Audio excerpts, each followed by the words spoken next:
Humphrey Lyttelton is a legendary jazz musician, but to us here on Radio 4, he's also the incomparable chairman of I'm Sorry I Haven't a Clue. Last May, Humph turned 80. Now, with contributions from colleagues, team members and fans, Graham Garden presents an archive celebration of this broadcasting icon.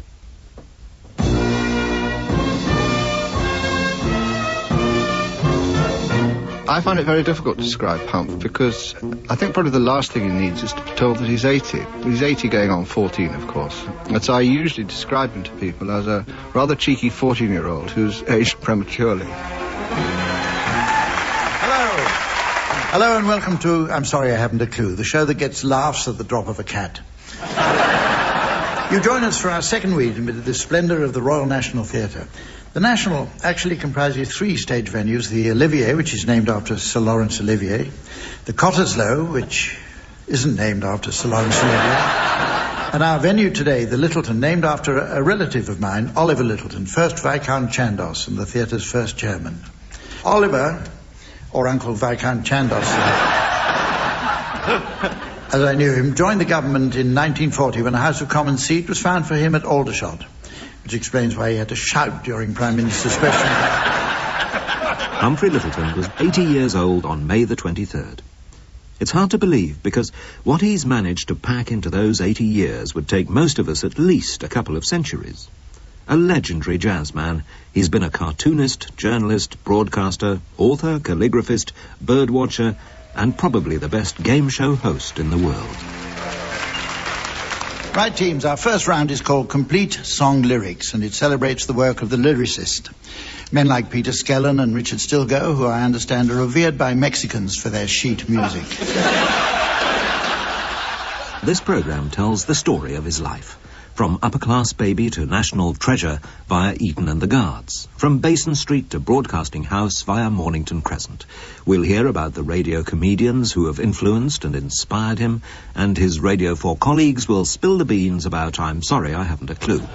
In this game, teams, I shall read out the first lines of some well-known songs. I'd like you to complete them. Willie, this is your line. MacArthur's Park is melting through the dark. All the sweet... Humphrey Lyttelton's words are spoken by an actor.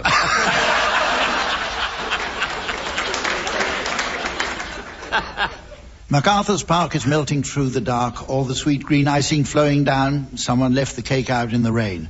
I don't think I can take it because it took so long to bake it, and I'll never see that recipe again. Oh, bugger.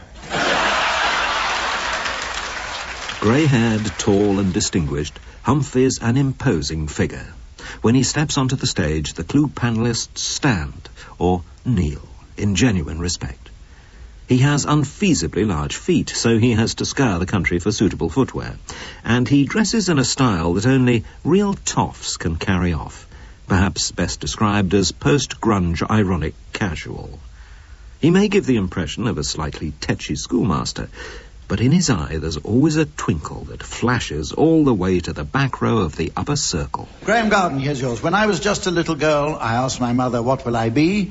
Will I be pretty? Will I be rich? Here's what she said to me. She said, son, you'll be a bachelor boy.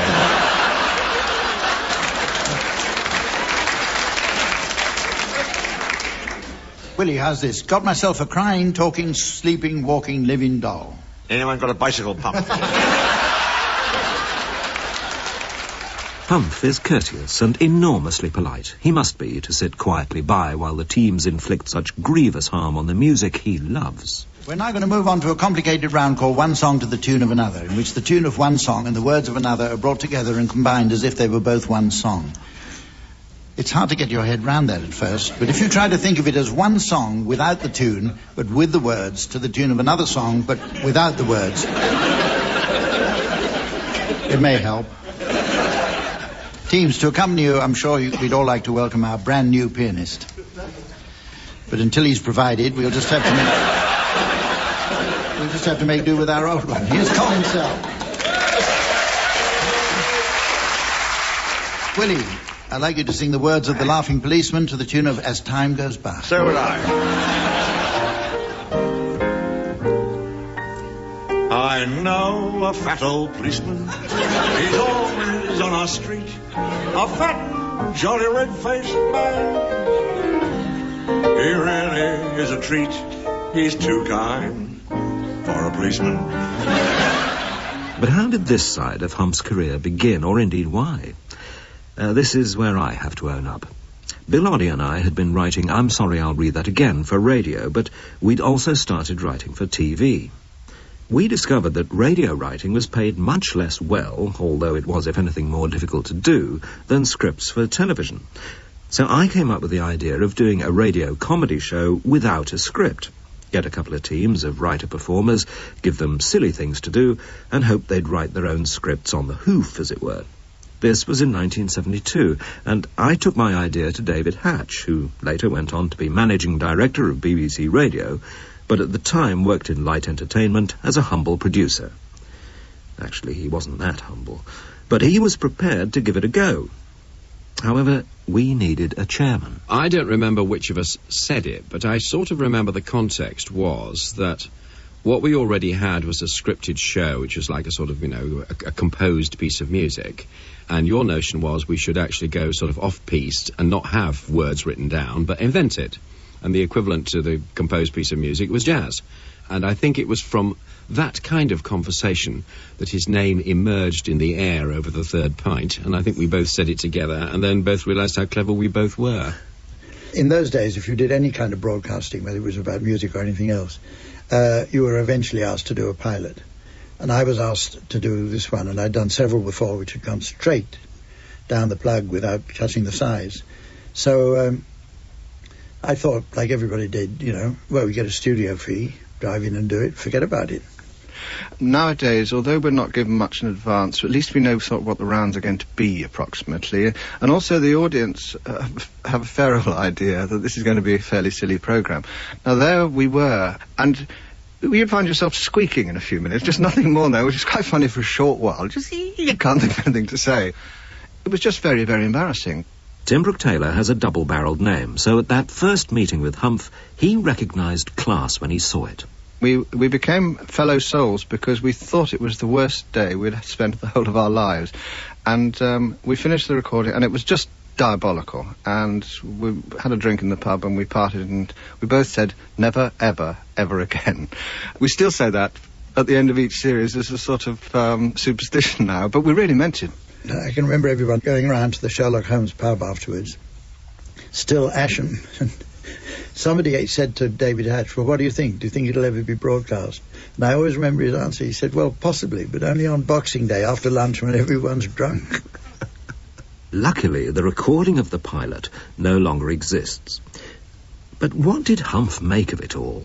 He was a respected musician. What possessed him to get involved? It came as a shock when they said it's going on the air.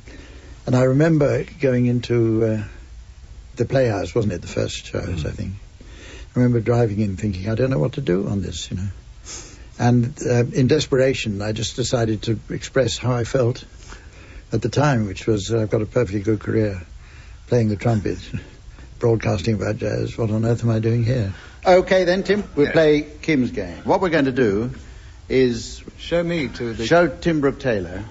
We could play new words again. We're then going to cover him up. And then the rest of you have got to tell me what you remember having seen. Ah. Now take a long look, teams. Remember, got to memorise. I'll give you another 10 seconds to memorise. Music from Colin Sell.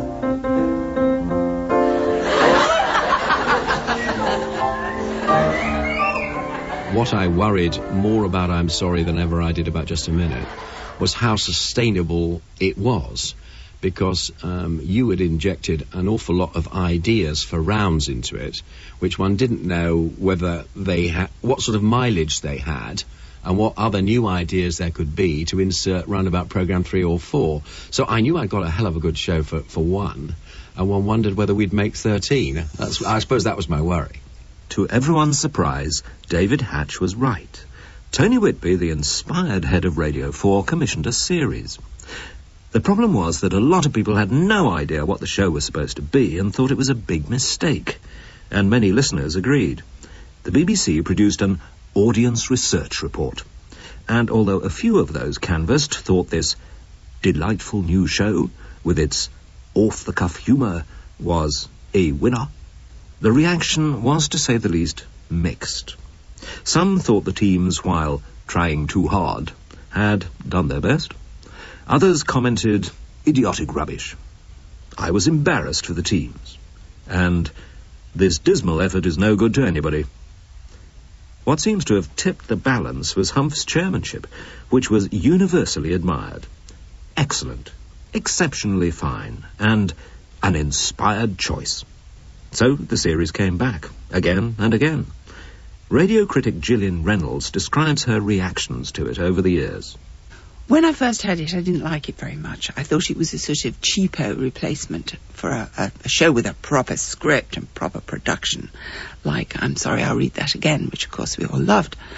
And it began to grow on me. It does have this peculiar cosmology all of its own. All the planets revolve around the chairman, and he is the still centre, and they all go whiz, whiz, whirl, whirl, bang, crash, all around him, and there he is just beaming effulgently. But the twist with Humphrey Lyttelton is that he will do something very unexpected, say something totally out of kilter with the rest of them, and be funnier than all of them put together. Whose go is it? No trick questions.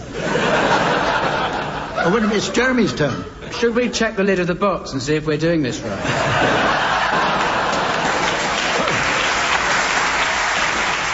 It says children 5 to 7. Come on, Barry, be serious. Adults 8 to midnight. Sorry. Let's be serious for a bit, because there are people listening at home following this game. Have we had... Sorry, I'll read that again. It says people listening in a home.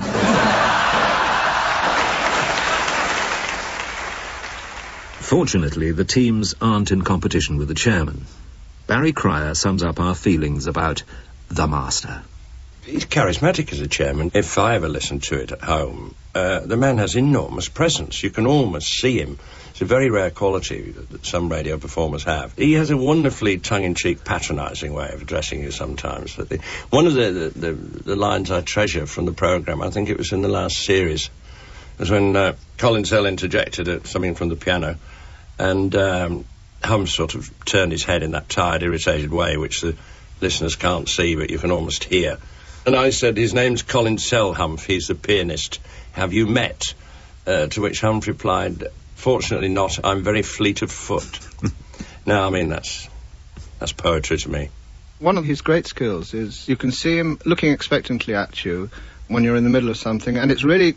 he's giving you the choice of, do you want to stop now?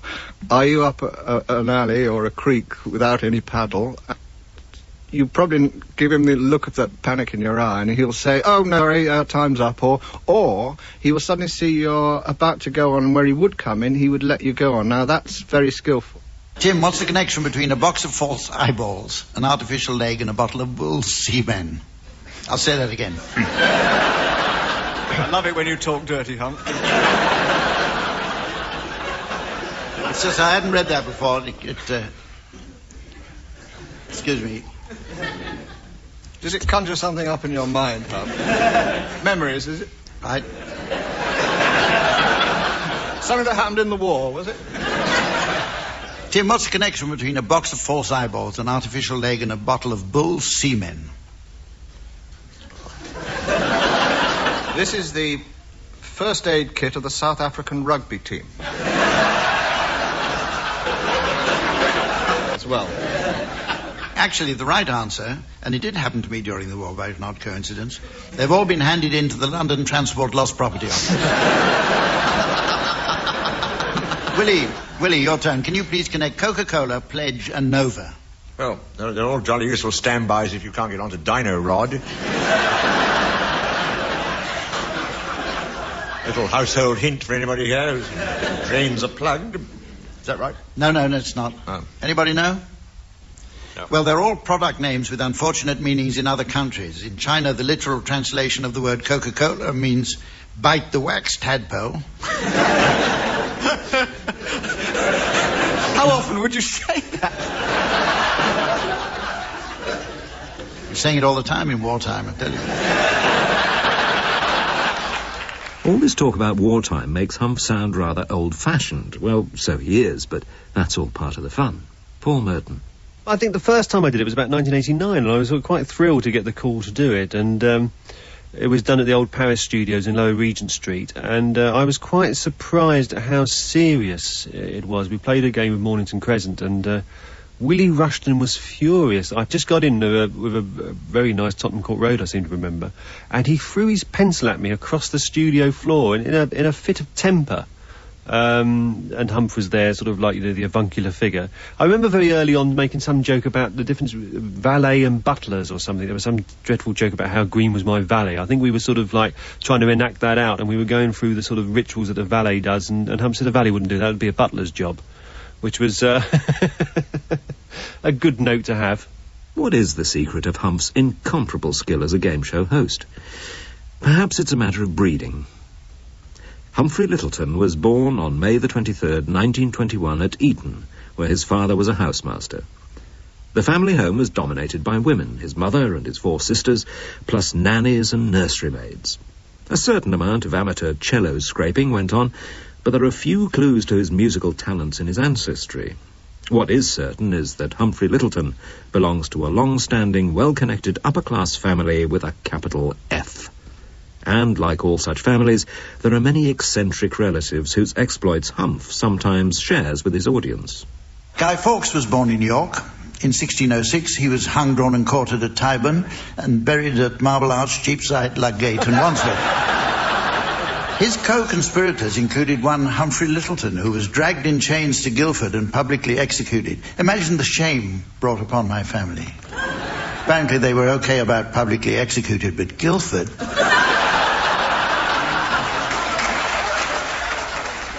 Humph, you come from what you've described as a family with a capital F, a fairly upper-class family, and obviously one with its share of eccentrics. You've said that you thought you'd have to reckon with your ancestors. What do you mean by that?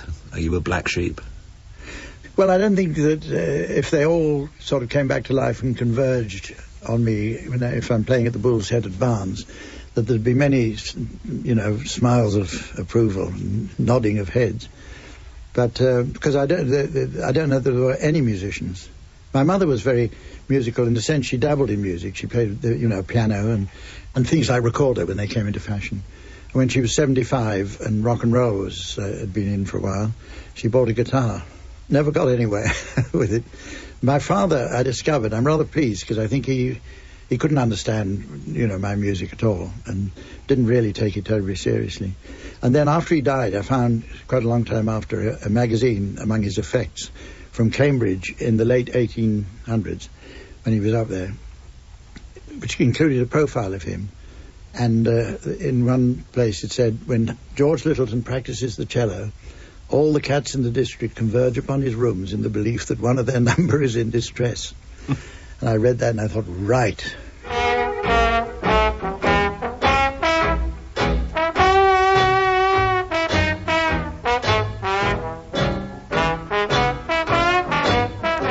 Humph's skill as a jazzman and his passion for the music formed the other major strand in his life. Although his love of jazz and the trumpet began at school, he'd already enjoyed a long career in music. Of a sort. I think in infancy, anything that you banged, like dulcimers then were, now they're all posh now, but a dulcimer was just a row of, like a miniature xylophone. Oh, right. Little metal things that jigged about on a couple of bits of wood. And I'm told that I sort of hammered out tunes quite early on that. And then I graduated through all kinds of toy things. I used to love toy instruments. Birthdays were easy for me, just go down and get some awful old tin. I had a tin saxophone once, loved it. Sleepless nights thinking about it. I was a bit horrified to see that one of your first instruments was a variety of banjo. It was, yes. I got that as a reward for having my tonsils out.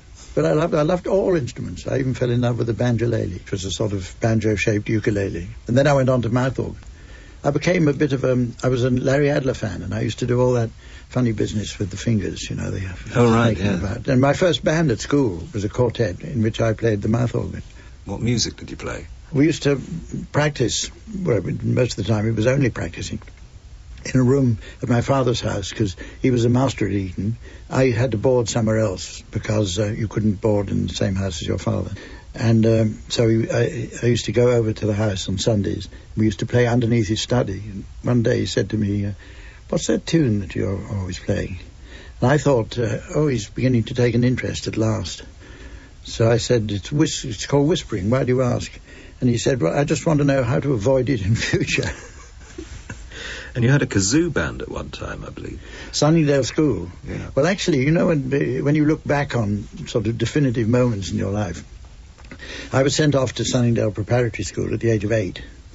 And the first headmaster used to read Shakespeare to us on Sundays. And then a new headmaster came in who was much more forward-looking. And he got one of the undermasters, called Charlie Sheepshanks, to organise a jazz band in which everybody played swanee whistles and kazoos, which is why I take it quite calmly. Oh, and I'm sorry, I haven't a clue when those instruments come up. And so that really started me performing in public.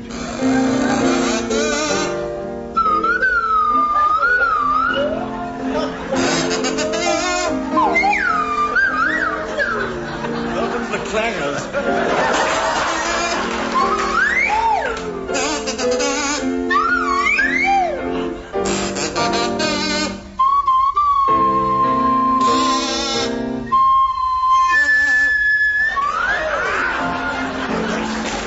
Happily for jazz fans in the real world, Humph outgrew these childish instruments, although he's never quite escaped them. His musical tastes began to mature when he started listening to jazz on the radio. It sort of sneaked up on me out of the dance band programs that used to come from the big hotels. Because at the end of the ordinary mainstream programs, late at night, which would then have been, the light program, there used to be, here's from the Mayfair Hotel, here's Harry Roy and his band. And jazz sneaked through the 30s, towards the end of the 30s, it sneaked into those programs. And I heard Nat Ganella, who was the first trumpet player to play in the sort of Louis Armstrong style.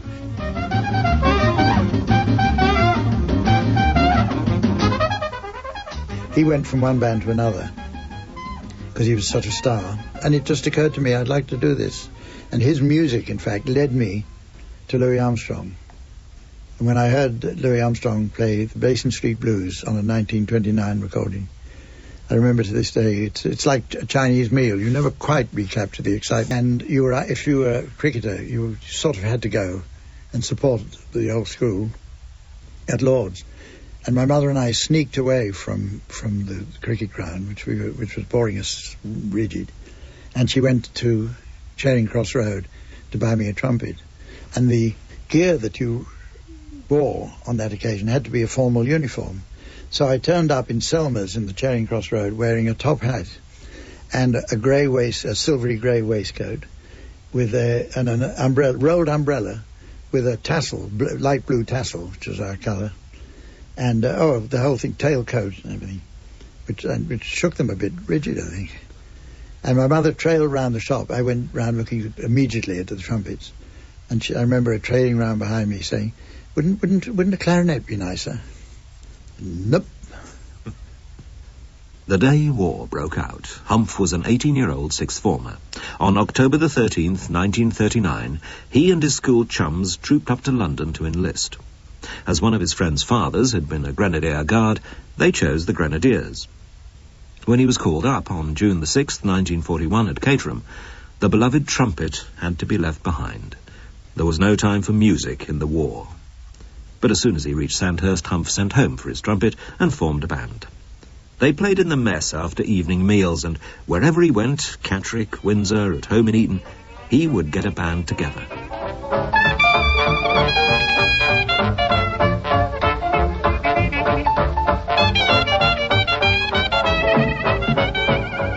Eventually, Humph was posted to Salerno and arrived just in time for the surrender of Italy. The rejoicing was premature, however, as the exhausted Italians were merely replaced by fresh German troops.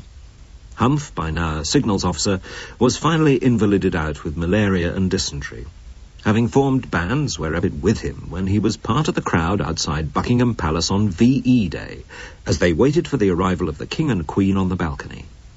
For years I told the story, beginning to believe or suspect that I'd made it up. One of my musicians used to be a sort of archivist. Anything that moved, he used to sort of adopt. And he got a colleague in the BBC to smuggle out a tape of V-Day, because the colleague had said, I think you'll find, that there's something interesting on it.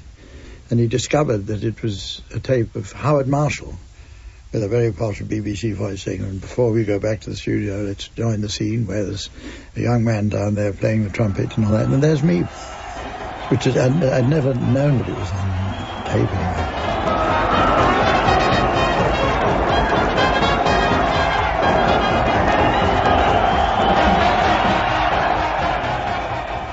Yes, that was Humph, playing in the post-war piece.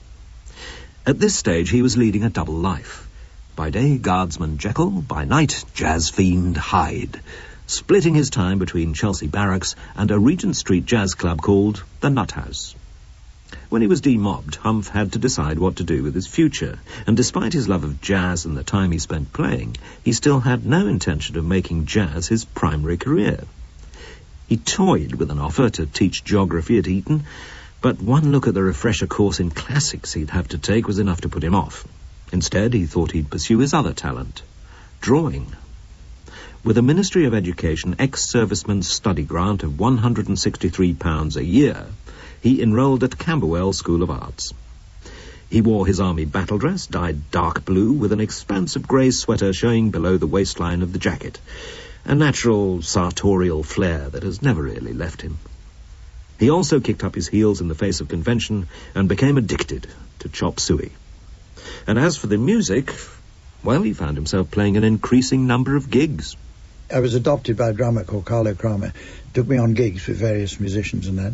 First regular band I was in was George Webb's Dixielanders, which was a New Orleans revivalist band. And George Webb's band, they were all armaments workers and things like that in the south of London. And I was with them for a year. And then I fell in love. Although Humph continued playing with the band, he gave up his art course after 2 years. One of the tutors found his serious drawings so funny that Humph decided he'd be better suited to comic art. The cartoonist Trog, pen name of fellow jazzman Wally Fawkes, who played alongside him in the Dixielanders, helped him find a place on the staff of the Daily Mail, illustrating and breaking up the columns with funny little drawings he called Humphs. He graduated to creating storylines and writing the words in the balloons for Trog's Fluke cartoon strip. Since those days, Humph has used his quirky artistic talent to illustrate several books.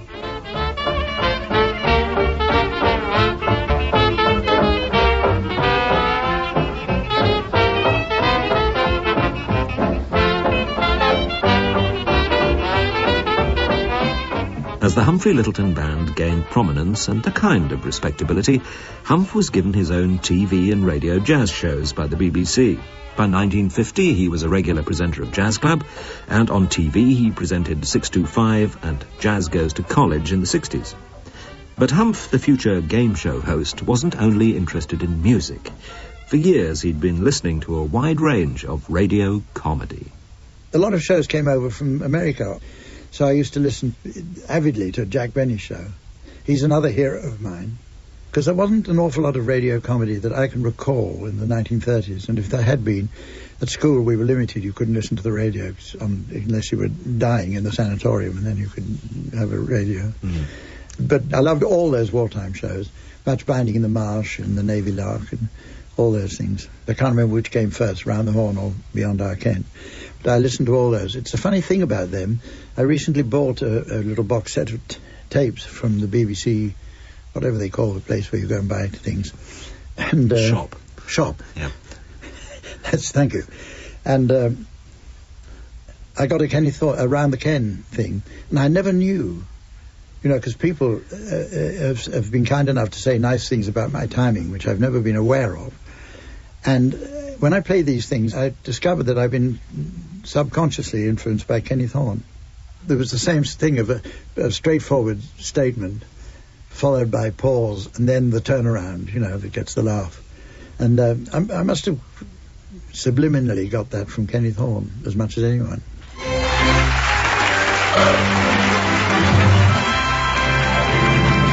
Hello, good evening. Welcome to Beyond Our Ken. Well, now, as usual, I've had a hectic week. On Monday, the Air Ministry told me they were having a big RAF march past, and they asked me to lead the parade. Apparently the goat was sick. However, I couldn't go because I'd already arranged a visit to Hull. It was the BBC's idea, actually. They said to me, Horn, why don't you go to Hull? And so I did. I love the Hancocks, because they were very original, weren't they? I mean, those scripts of Galton and Simpson. We present Tony Hancock, Sidney James, Bill Kerr, Hattie Jakes and Kenneth Williams in Hancock's Welfare. It was very daring to start the programme as they did on Sunday morning, to have them all sitting round in a room doing what I've done many times in a room when I've been with a group of people on a Sunday morning, nothing to do. Oh, dear. And you just sort of sit there going, Oh, dear, oh, dear. well... Oh, dear me. And they had this sketch which started like that, and as far as I recall, pretty well went on like that all the way through. Lovely stuff. Stone me, what a life. But for today's Radio 4 listeners, the most significant event in Humphrey Lyttelton's career came with that invitation from David Hatch to present I'm Sorry I Haven't a Clue.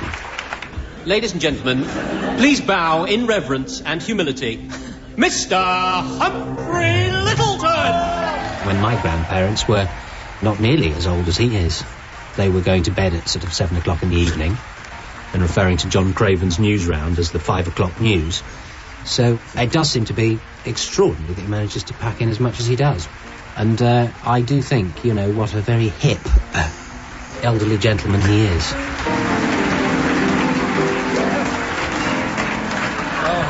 John Naismith has produced the show for the last 10 years, and he vividly remembers what it felt like being thrown in at the deep end when, at short notice, he was called in to take over the production. It came as a horrible shock when he realised he was expected to write the links for Humph. It was a shock. It was a shock because I was under the impression that I was going to be weaned onto it, and it would all be very easy and comfortable, and I could really just sort of enjoy the ride. And not having written anything that had been broadcast hitherto, I was seized with utter terror. Then come the show, the revelation dawned, and my admiration for Humphrey began in earnest, because these links that I had sort of struggled to do over 2 evenings, which I have to say weren't completely dreadful, he nevertheless conjured into something completely different, and his genius was just sudden and apparent. Where he really works best as a chairman is with this sort of spurious gravitas that he has, the utter nonsense that he often engages you lot in. I mean, without someone supposedly taking them seriously, they would just be utterly childish. But because he has asked you to do them, it somehow justifies it. Well, our next round is called Dropout Song. I shall play in a selection of gramophone recordings, teams, which I'd like you to accompany. DJ Sven has his hand poised over my reproduction equipment.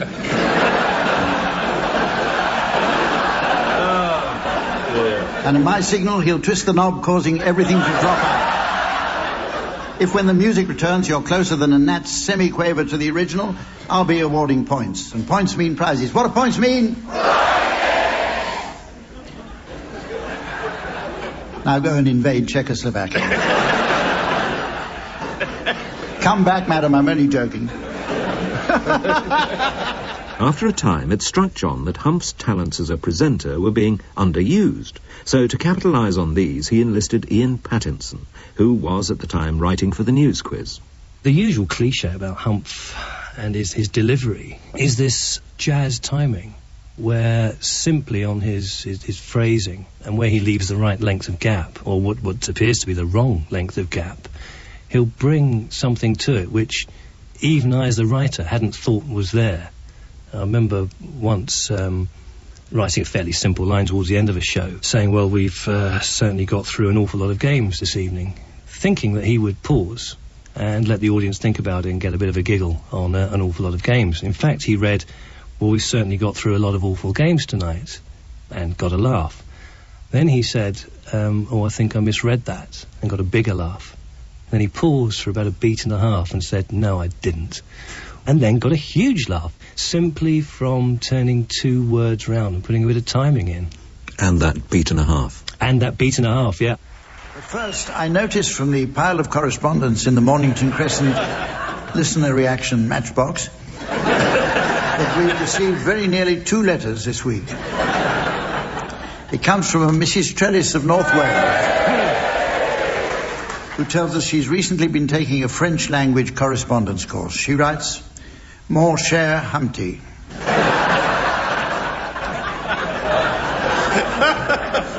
Zut alors. Oui. Many de mes amis ici en Wales du Nord reconnaissent votre programme et un grand parle de cobleur. Oh, I love it. I love it. In fact, I have to go, as you know, when I get there to the studio, which is after you've all arrived and sort of talked about things, as soon as I get the cards with all the links on from our producer, John Naismith, I have to find a distant dressing room and I have to read through his scripts over and over, at least 3 times, probably more. Otherwise, if I come up upon his one of his gags and things, I'd start getting the giggles, as you know I have done. They donnaient it un grand nom.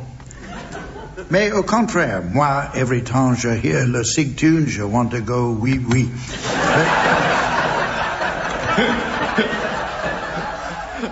Of course, there's more to Humph's art than being good with a script. He does actually control the proceedings on the show with enormous style, but he doesn't do it like a football referee, running about with the players in the thick of the action. He's more like a tennis umpire, sitting high above the players, looking down and quite remote from them. And yet at the same time, he's very much part of the performance. He's the person that is the conductor in a way. He's lead trumpet, lead fiddle. We take the lead from him, and we will play our bits. We know when it's solo, and we know when we're going to be playing ensemble.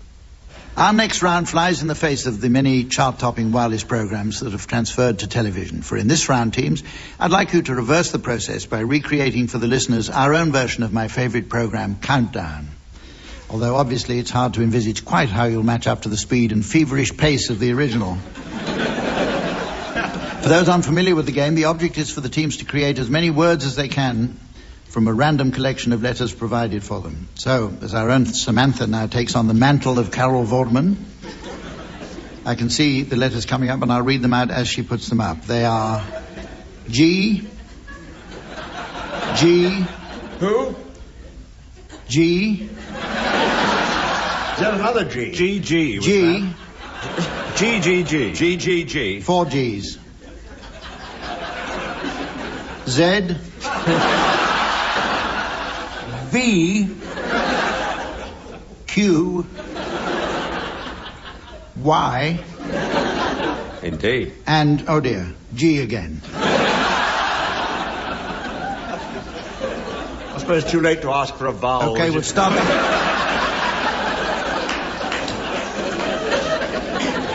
Start the clock, but as Colin Sell doesn't know the music for this one, to play through the 30 seconds there, he's never up by 4:30 in the afternoon. I'm going to do it for him. Okay, start now. Da da da da da da da da da.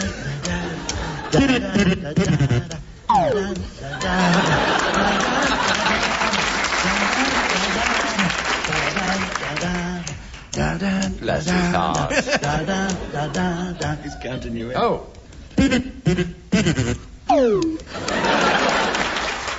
It may be professional rivalry between musicians, but the only time we see Humphrey's gentlemanly mask slip is when he's being perfectly horrid to our pianist, Colin Sell.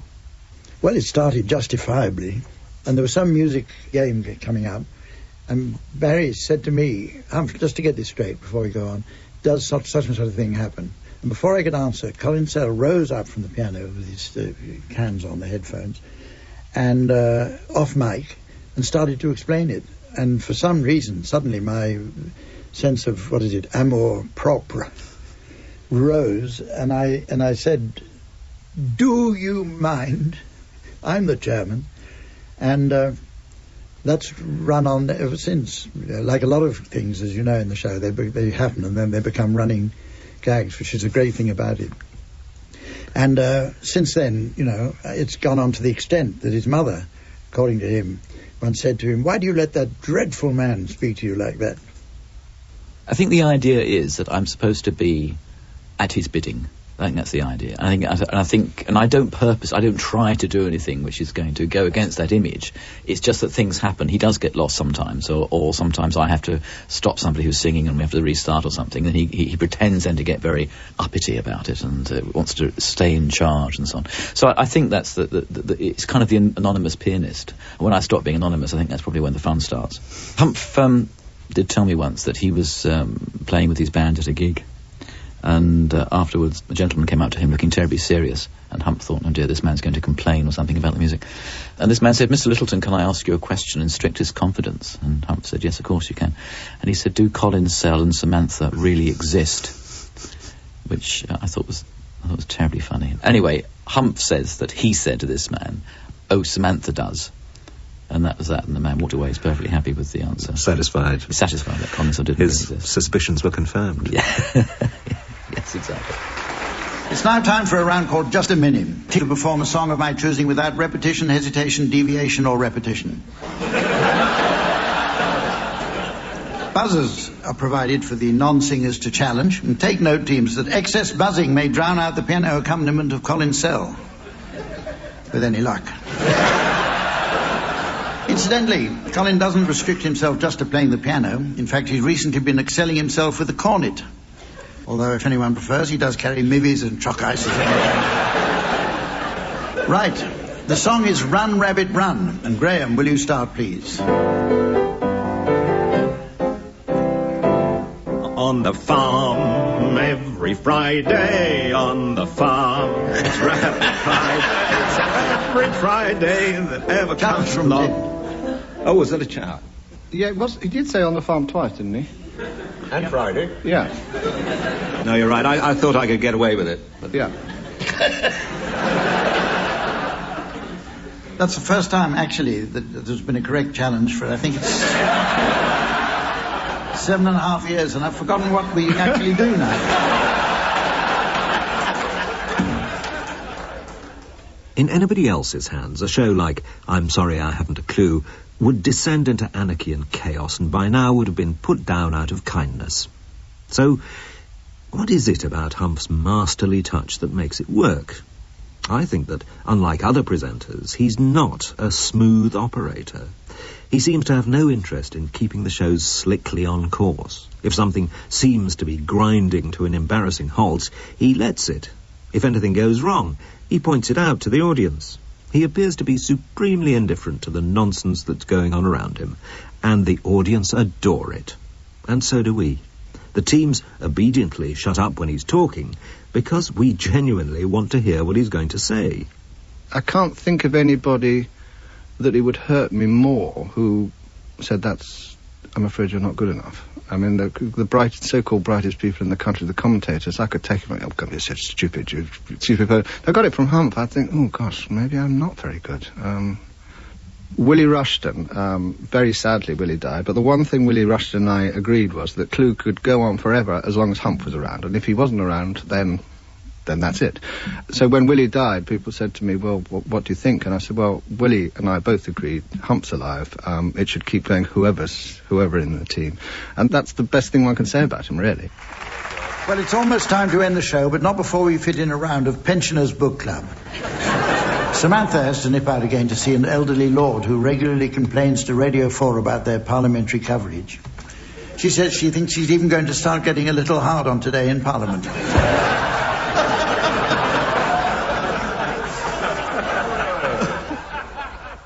He turns up so late sometimes that I, as producer, am mildly terrified that, he won't turn up, and there we are stuck in Glasgow or Liverpool or somewhere, and what on earth am I going to do? I've got an audience of people who are desperate to see the show. He will sort of glance over the script for about half an hour, put it down and really show not a hint of nerves, and then disappear swiftly after, show very little interest in socialising with the rest of us. In the 10 years I've been doing the show, I've never had his home phone number. He once telephoned me on his mobile. He actually phoned my mobile, and wasn't aware that the whole digital system that mobiles operate on mean that when he calls me, his number flashes up onto my phone. And so I was greatly pleased to have trapped his mobile phone number. As soon as he discovered this, he swiftly changed his number. So we've none of us had his telephone number. We don't really know where he lives. He is an enigma, which frankly makes him all the more exciting. It amazes me that no one in BBC television has seen what he can do. If you've ever seen him on a bandstand, if you've ever seen him with an audience, he's just terrific. In private life, I mean, I've sat at the same lunch table with him a couple of times. He's very quiet, modest, retiring. I spoke with him at Peter Clayton's memorial service, and he said his piece and it was fantastic, and then he sort of melted away. He doesn't need to make a show. Now, maybe it's that thing that he hasn't got the elbows out, he's not always saying, look at me, that's made television overlook him. What fools. However, let's not weep.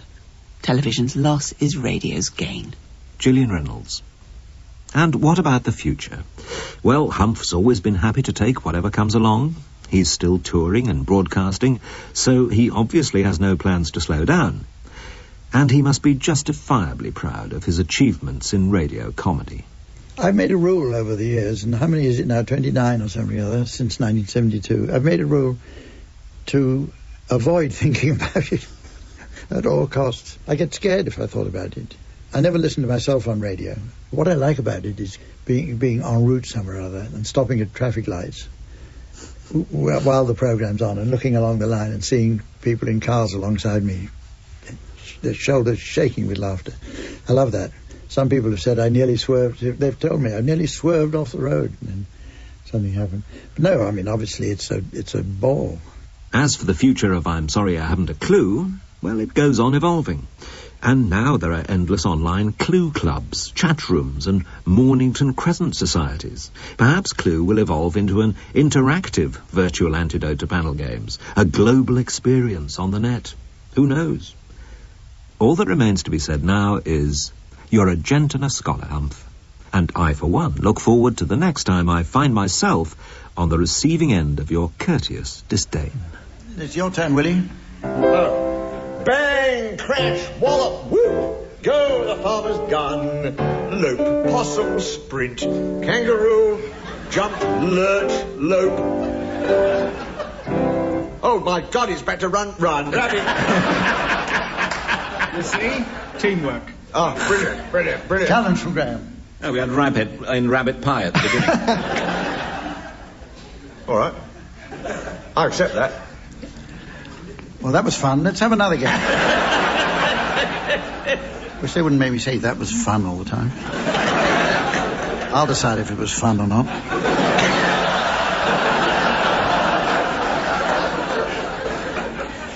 Well, as the still warm seat of eternity is lifted by the Char Lady of Time, before she brandishes aloft the toilet duck of destiny, I notice it's the end of the show. So from Sven, the teams and myself, goodbye.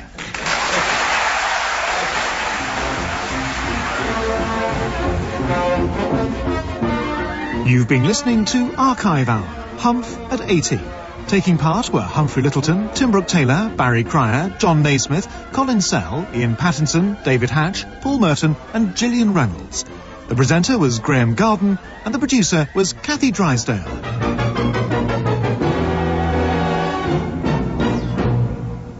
And Humphrey Lyttelton talks more about his life in a special interview on the Radio 4 website, which you can find at www.bbc.co.uk/Radio4.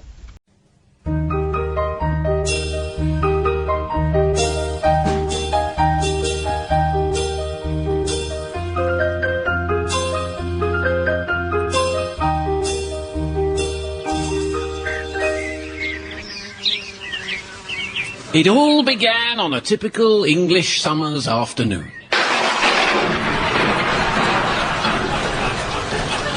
Later, with Wimbledon finished, Humph sat on the bank of a river. A delicious picnic tea had been provided by Nanny Viggers, laid out on a red and white checkered tablecloth. Get up, Nanny. I want to have my tea on that. Humph was feeling bored and soon became sleepy.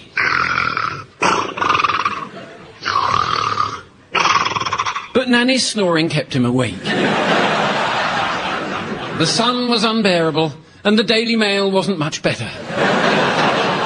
So Humph threw them both aside and turned to the Daily Telegraph crossword. Now, what does this mean? Ah, yes, it means I should get a life.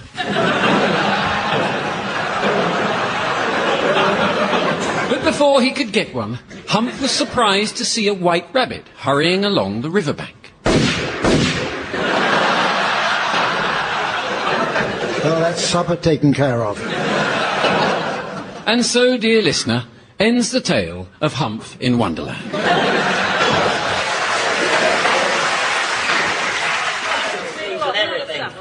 All right. Luckily, just at that moment, a second white rabbit came hurrying past. And to Humph's amazement, this rabbit pulled a gold watch out of his waistcoat pocket. Hoy, bring that back. Come back here, you light-fingered vermin. Who are you? Lord bless you, Master Humphrey. I'm your Nanny Viggers. Oh, I didn't recognise you without my glasses on. But I have got your glasses on. Well, give them here. I'm blind as a cat without them. You mean blind as a bat? Looks like a cat to me. No, it's a white rabbit, Master Humphrey. And you'd best be after it if you want your watch back. Come back, come back. I haven't gone anywhere. I was talking to the rabbit. Oh, well, away you go. But you mind to wrap up warm and put on clean underwear in case you get run over by a bus. I promise you, if I get run over by a bus, the last thing I'm going to have is clean underwear. And,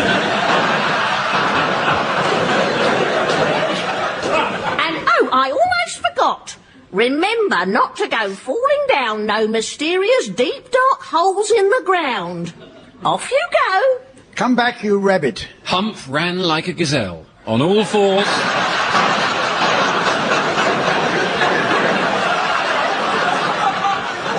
On all fours, bouncing over bushes. And soon he saw the rabbit just ahead of him disappearing into a mysterious deep dark hole in the ground. Now, what was it Nanny Vickers warned me about mysterious deep dark holes in the ground? Pausing only to change his underwear, Humph plunged in. Oh! Ouch! Gotcha. How did you find me in the dark? Playing that swanny whistle gave your position away. Who are you? I am Colin, the White Rabbit.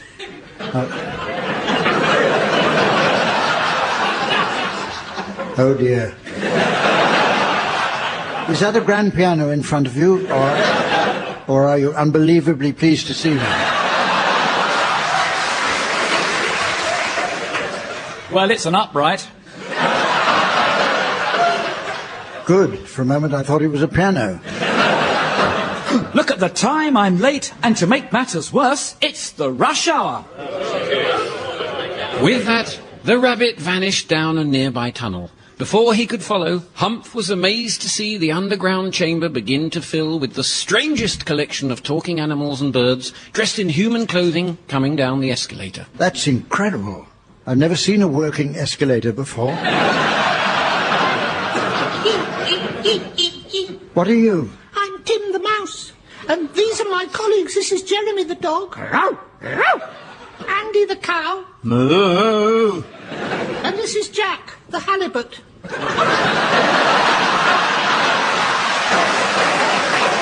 Yeah, thanks for nothing. And how do you do? I'm Baz the dodo. And here's Graham the chicken. Cluck, cluck. And this is Lou Duck. Lou? Short for toilet.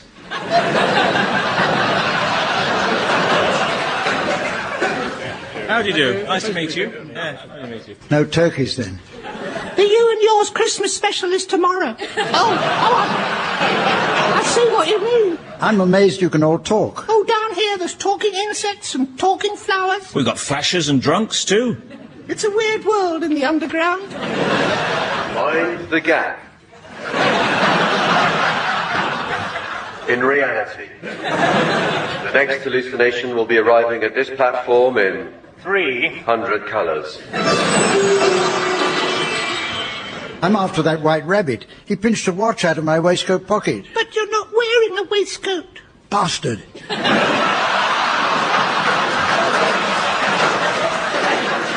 He's had the waistcoat as well. Better get home before you lose anything else. Where do you live? Oh, I have a little pied-à-terre. Oh, it's probably just the excitement.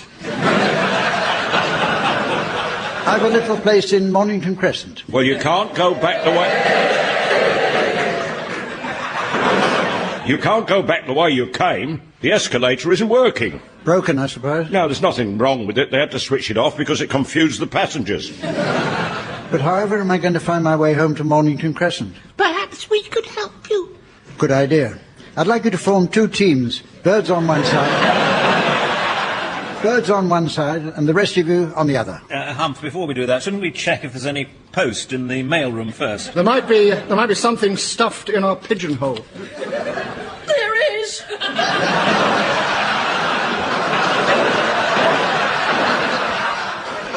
How do you know? I'm the pigeon.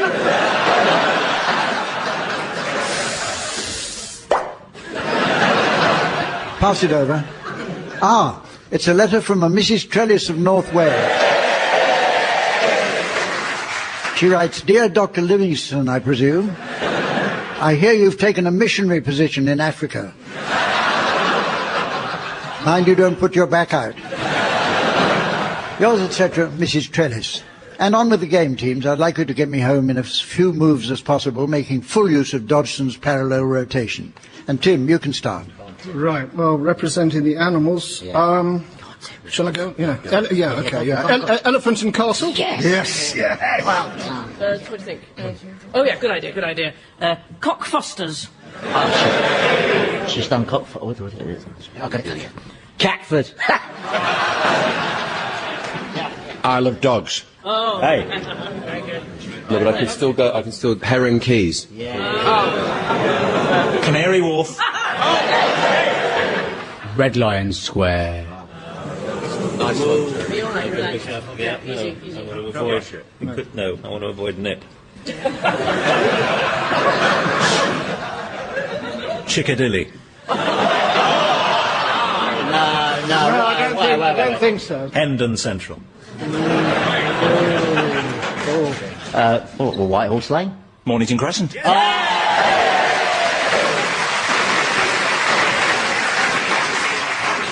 In fact, they weren't at Mornington Crescent at all. Humph was left standing outside a little house. He saw at once it was the house of Colin the White Rabbit, because there was a sign in the window saying piano lessons. Let's hope some passing piano teacher takes pity and answers his appeal.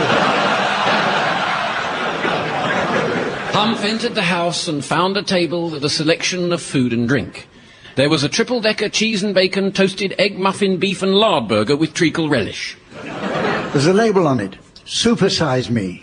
I think not. But here's a small cake with a label attached. What does it say? Eat me. Well, what does it expect me to do? Oh, there's more. I'm no ordinary cake.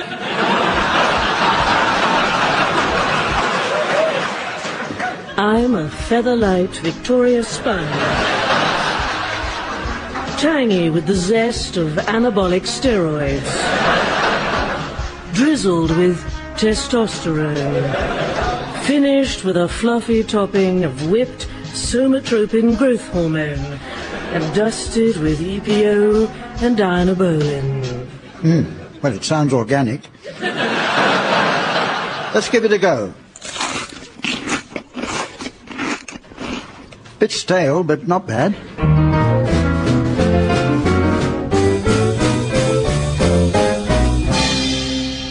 Humph suddenly felt very peculiar and realized that the ground was getting further and further away. He was growing taller at an alarming rate. Before he knew it, he was up to 30 feet, almost twice his normal height. At that moment, he noticed a little bottle on the table. Looks like pond water. What does it say on the label? Drink me, warning, may contain newts.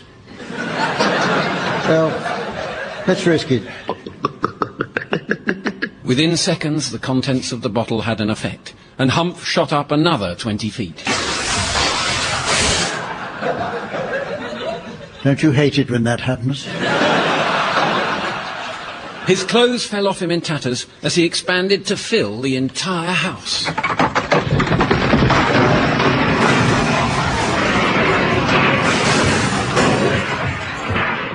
By the time he stopped growing, Humph was wearing the house like an overcoat. His head was sticking out of the chimney, his arms out of the bedroom windows, and his legs protruding underneath. I just hope nobody tries to come in through the front door.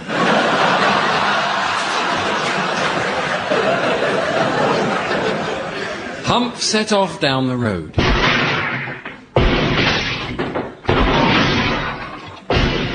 Further down the road, Humph was surprised to see an enormous mushroom, and on it sat a huge caterpillar, puffing contentedly on a hookah.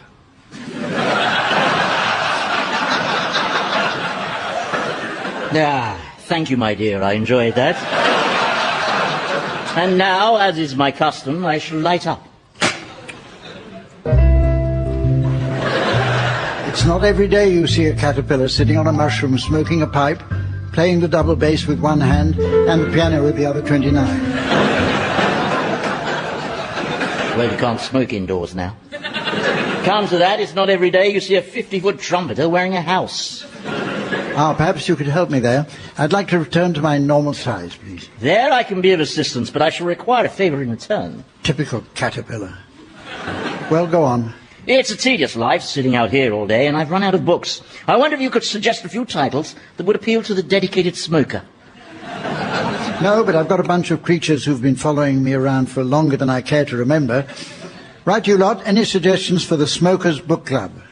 A Tale of Two Ciggies. Bridget Jones' Pipe. Harry Pot. Joseph Heller's great anti-smoking book, Patch 22. Round Island with a Fag. Great Expectorations. Asterix the Gauloise. Angela's Ashtrays. The Habit by Tolkien. Much Ado About Puffing.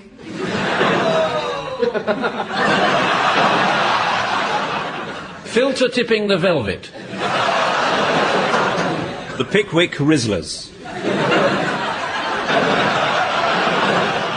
The Welsh classic, How Green Was My Mucus. Sense and Sensimelia. The Curious Incident of the Dog End in the Night. We need to talk about coughing. Around the World on 80 a Day. Hamlet.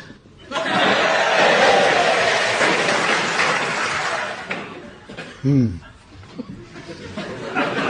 know how it is. You wait ages for a joke and then none come along all at once. Now, how can I get back to my normal size? Well, all you need do is eat some of my magic mushrooms. Oh, why do I seem to hear a little voice saying, just say no? If you eat the left side of the mushroom, it'll make you bigger, and the right side makes you smaller. What happens if I eat the middle? I fall off.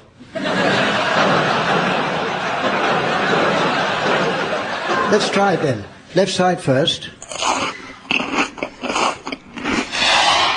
Well, that certainly works. For goodness sake, watch where you put your left foot. What? Oh, well. Bang goes Orpington. Whoops. Imagine the insurance claim. No, there won't be one. They have a £150 excess. I better eat some of the right side. No, I think I may have overdone it. Where have you gone? I'm under this book, The Wit and Wisdom of Paris Hilton. Goodness, you're microscopic. Try nibbling alternate sides until you're the right size. Right you are. Here goes.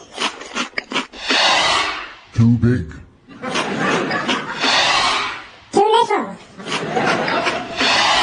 Ow!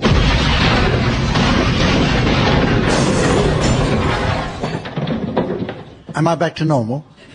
Normal? Well, let's just say you're back to how you were before. Thank you. Now, I shall be on my way. You might want to find something to wear. And so, thanking the caterpillar for his help, Humph set off in search of a smaller house to put on.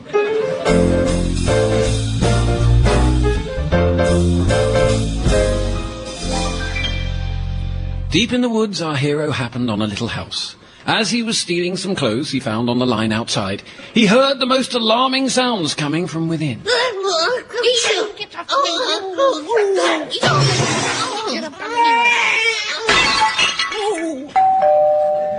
Hey, Duchess, there's somebody at the door as wants to come in.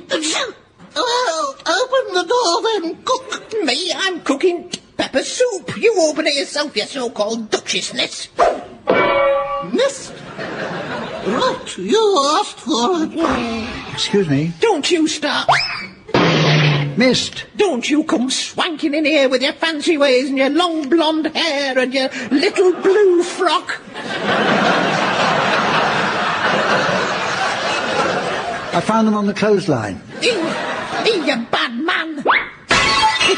Careful. Pay no attention to Nigella. She puts too much pepper in everything. It has given the baby attention deficit disorder. Has it? As what? Come in. Excuse me, miss. He's talking to you. What is it? It's your invitation, miss. Her Majesty the Queen of Hearts requests the pleasure of your company at her Croquet Knockout Championship this afternoon. Bring your own balls. Croquet, eh? Thank you. Duchess, I couldn't help noticing that your footman has legs like a frog and a face like a fish. Doesn't he just? We advertised for a daily and they sent us a daily. Intellectual joke 1. Will that be all, milady? Yes, you may go, Lloyd Webber. I see you are eyeing my little Wirral. Am I? Yes, Wirral, my pussy from Cheshire. I see no cat. Just an enormous cheesy grin as wide as the fireplace. Hello, little girl. Good heavens, a talking grin.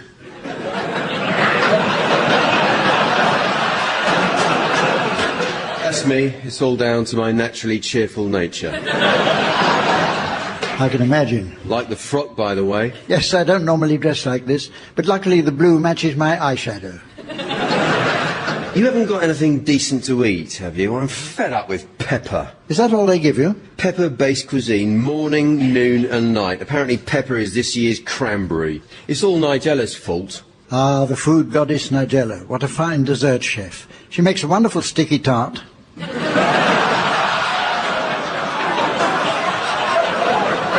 True, much better than Gordon Ramsay. Hundreds and thousands on his spotted dick. Who's he trying to kid?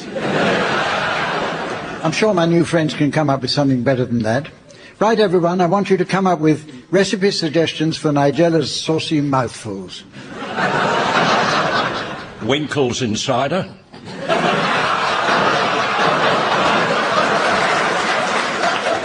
She's very good with ice cream dishes. I love to see her lick the nuts off a large Neapolitan.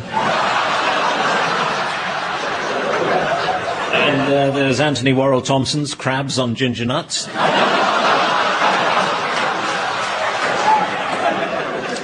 Lean back and fill it. A nice alternative to Caesar salad is Caesar melons. Cock in a van.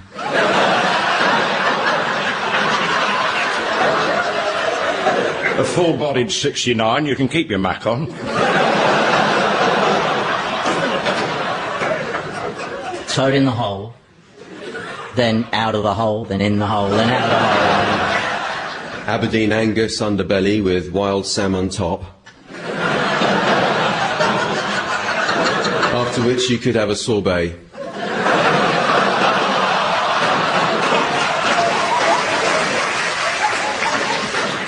It was hours before they finished coming up with ideas, but Humph gave them his undivided indifference, having left after the first few seconds. Soon he emerged from a clump of trees to see a cheery cottage with a table on the lawn laid out for a tea party. Good afternoon. Good afternoon, little girl. I really must change out of this dress. Pull up abruptly and sit down. Thank you. I couldn't help noticing that you're a rabbit. An easy mistake, but no. I am in fact a hatter. A prolonged exposure to nitrate of mercury has given me buck teeth, whiskers and big hairy ears. On the plus side, I do a mean Richard Branson impression. So who's this fellow in the top hat? Why, this is the March Hare. Hello, I'm completely mad, me. Surely not. Oh, yes. In fact, I'm so mad, I cut off my own foot for luck.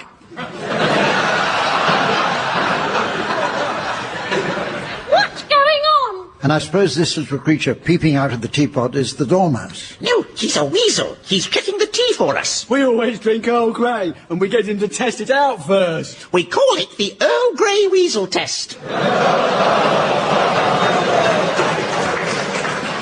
I go now? Yes, you've served your purpose. That's rather a fine hat you're wearing. Yes, the hatter made it for me. Do you want to buy it? Just 10 shillings and sixpence. For the benefit of younger listeners, what's that in decimal currency? Exactly 10.5 shillings. Now then, young lady, I dare say you'd like a cup of tea. I'd love a cup of tea. Well, it's rude to ask, so bugger off. Where did you learn your manners? From this little book, the Mad Hatter's Book of Misleading Etiquette. It's all in here. Well, perhaps you and your friends would care to read me a selection of tips to mislead the unsuspecting guest. When a lady enters a room, always stand with the words, "Blimey, that one shot me right out of me seat."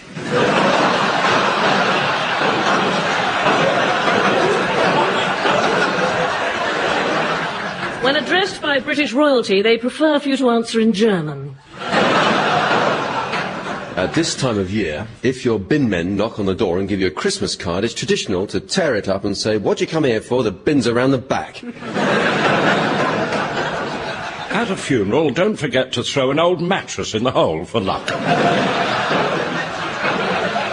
When shown baby pictures, take an interest, saying things like, "I didn't know you two were cousins," or, you know, you can do wonders with Photoshop. If, when driving, a police car flashes you from behind, it means that you're not going fast enough. British men consider you rude if you don't share their urinal. If you don't know the words of football chants, entertain the opposing fans with songs from West Side Story. The correct way to greet the Bishop of Southwark is, "Get out of my car, you're pissed, Your Grace." No sooner had they finished, in fact, long before they had finished, Humph was on his way. Goodbye, everyone. I'm off on my bicycle. Tax doesn't have to be taxing. But how am I going to get over this very high wall? I will be more than happy to give you a hand up if you require it. Who said that? Who said that? I'm up here. Humph was astonished to see a very peculiar figure sitting on top of the wall. He was quite round and smooth, about 5 feet tall, with a face and little arms and legs sticking out. In fact, he looked exactly like an egg. Well, a talking egg, about 5 feet tall, with a face and little arms and legs sticking out of it. If you have seen this egg, ring Egg Stoppers UK. Don't have nightmares. Hello, who are you? My name's Humphrey. What's yours? Aha, that's for me to know, and you to find extremely irritating. Please yourself, I don't really want to know. Oh, but you must know my name, otherwise you won't know what I am. I think I've got a pretty good idea. All names have meanings, you see. For instance, what does Humphrey mean? Business, if this goes on much longer. Oh, don't. Calm down, dear. Let me see. Humphrey. That could mean sweet smelling, free from unpleasant odours. What about Lyttelton? Little ton. Well, a ton is a kind of cask or barrel, so a little ton... Yes, all right, I get the idea. Now, you look like an egg sitting on a wall, so I'm guessing you must be Humpty Dumpty. Yes! Well done, Mr. Odourless Tiny Barrel. My name tells a melancholy story. What does it mean? Humpty Dumpty means one who has been humped and dumped.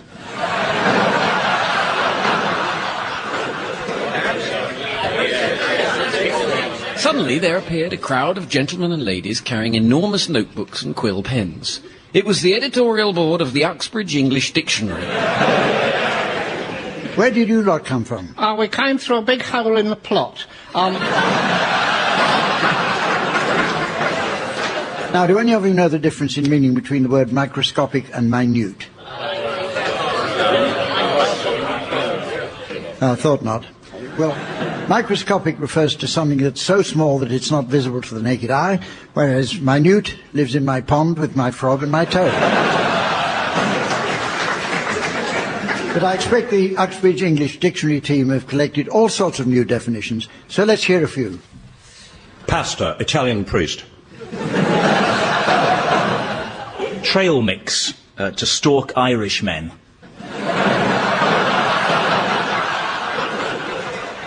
Robust, Japanese sagging breasts. Rambling, jewellery worn by sheep.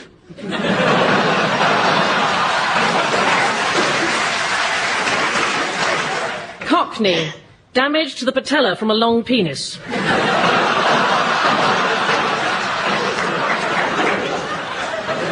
It's very painful. I don't know why you're laughing.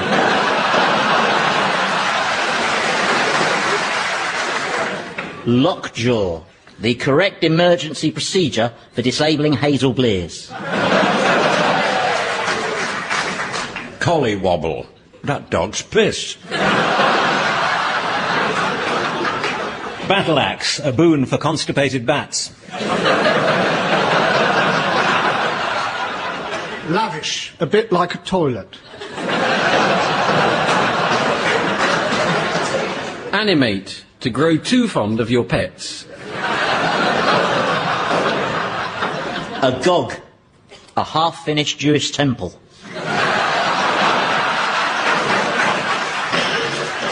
Stopgap, to campaign against competitively priced denim. Cormorants. Good heavens, extra insects.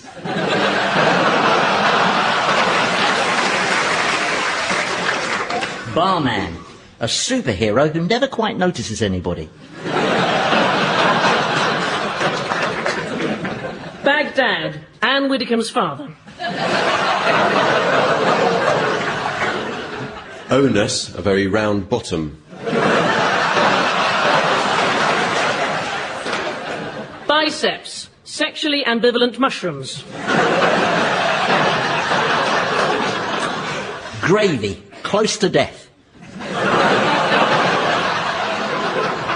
Speculate, 24-hour opticians. Granule, Father Christmas's mum. Turbine. Windy headgear. Walrus, last exclamation of Russell's driving instructor.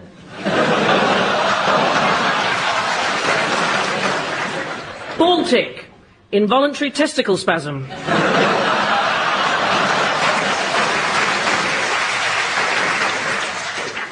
Well, that's enough of that. I've got an important croquet match to attend. Goodbye, Humpty. I'll come with you, little girl. I love croquet. Help me down. Why don't you jump? I never thought of that. Good idea. Here I come. Whee!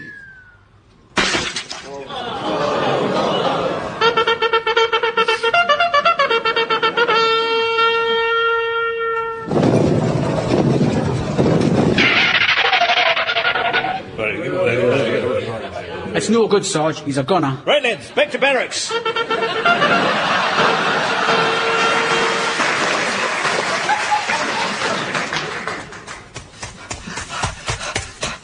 Oh, my ears and whiskers! Oh, my ears and whiskers!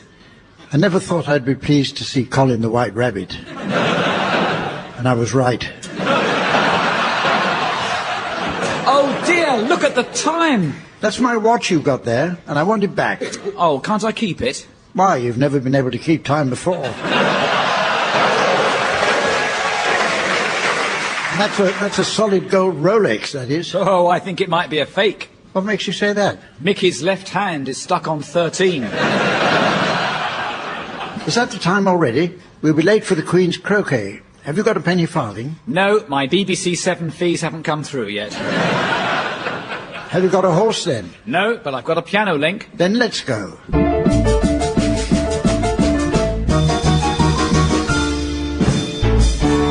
Well, fancy seeing you here on the Royal Croquet lawn. Oh, it's the talking grin again. You took your time getting here. I had to change out of that stupid blue dress. Yeah, very wise. You look much better in that ball gown. Shocking pink really goes with your long blonde hair. Thank you. I was thinking of putting it in a bun. Oh, no. I tried that once. Tasted awful and gave me a hairball. Still, it's better than pepper.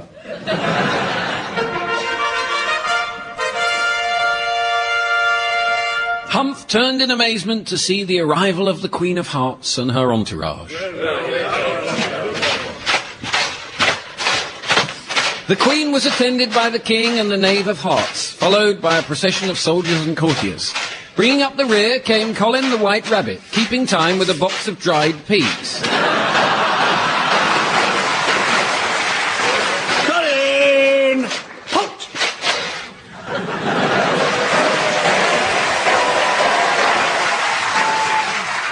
The Knave was acting as master of ceremonies. Pray silence for Her Majesty, the Queen of Hearts. I said silence. The Queen settled herself regally upon a throne that had been set on the lawn. Ah! My good people, welcome to my Royal Croquet Tournament.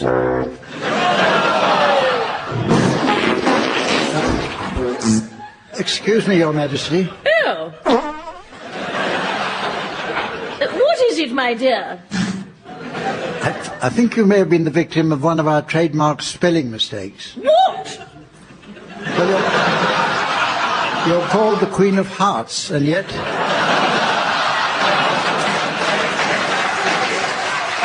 And yet what?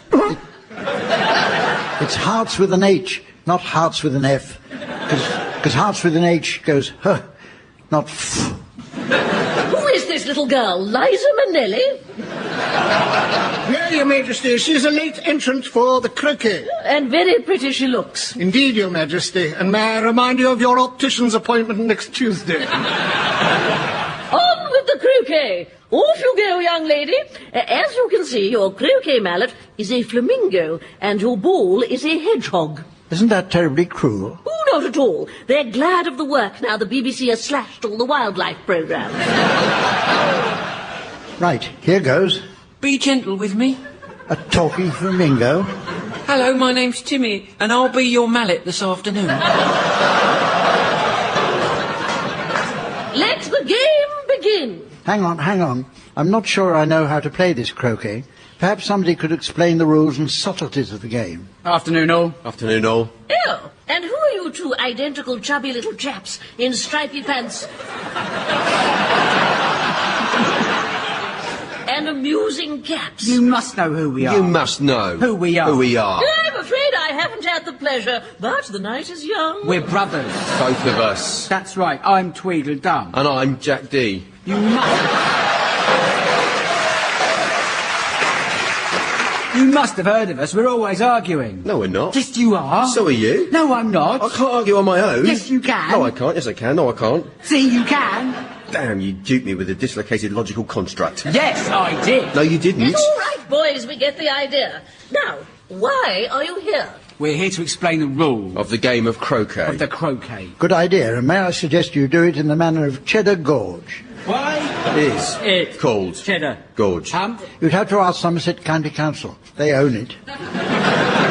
In fact, lots of games are named after places. There's Cumberland Gap, which basically involves running a sweatshop in the Lake District.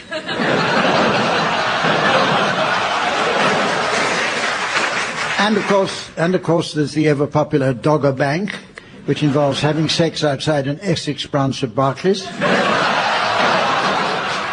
Okay, let's hear the rules of croquet, taking one word each at a time, please. Tweedledum and Jack D. First, You. take A. posh Vicar. and A. stick. called A. mallet. Then You hit a vicar with A. ball. Called A shuttlecock. the Shuttlecock is also called Norman.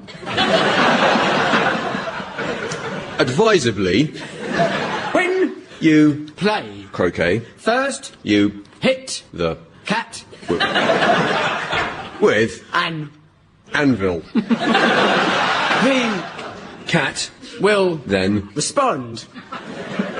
angrily. But You have always crushed the cat into pulp. So which game is this? Your turn. Afterwards, Relax.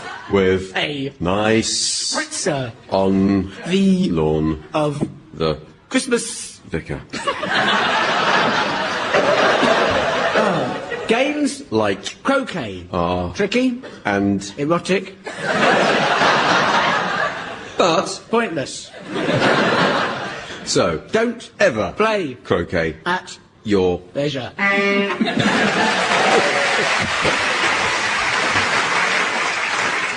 Splendid. Did you get all that, my dear? Sorry, I was miles away. Me lords, me ladies, and me rest of yous, let the croquet commence. Here goes. Oh, me nose. Well, the young lady, curiously named as Humph, was offside and by a reckless use of a Shoreditch loop, obstructing Her Majesty at the hoop mouth, well within the penalty area. Foul, red card. Off with her head. What? You can't do that. Oh, very well. Off with her body. No Lyttelton has ever been beheaded. The closest we came was the first Humphrey Lyttelton, who was hung, drawn and quartered at Guildford for his part in the Gunpowder Plot. The family were okay about hung, drawn and quartered, but imagine the shame it brought upon the family. Guildford. Very well. Throw her in prison. The game is over. And with that, the Queen stormed grumpily out of the garden. Sadly, we don't have a recording of that, but the BBC have a recording of her storming grumpily into the garden. So we'll use that instead. Damn documentary makers are ridiculous.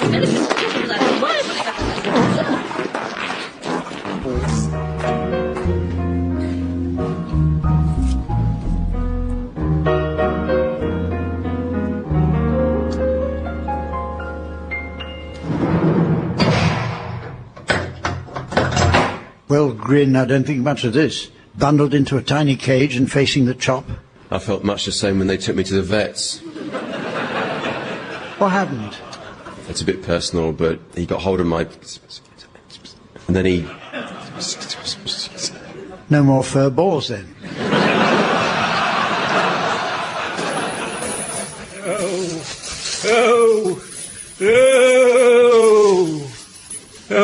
Who's there? Woe is me. 35 long years I have been held against my will, with no hope of escape, nor anything to ease the mental torture. Welcome to my world. 35 long years in solitary, and to make it worse, they've encased my head in a cruel iron mask. They call me the man in the wrong story.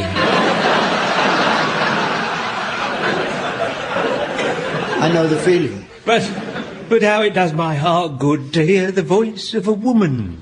Don't let this ball gown fool you. I believe he was referring to me. Achoo! Duchess, what are you doing here? Like you, I am waiting execution, and all because the Queen caught me cheating. At croquet? With her husband. Hey, we're a three-in-a-bed romp. And now I'm in here all alone apart from you, the cat and cook. And the man in the wrong story. And the griffin and the mock turtle over there. Oh, that's another thing I couldn't take about solitary confinement. The overcrowding. How do you do? I am the Griffin. Call me Griff.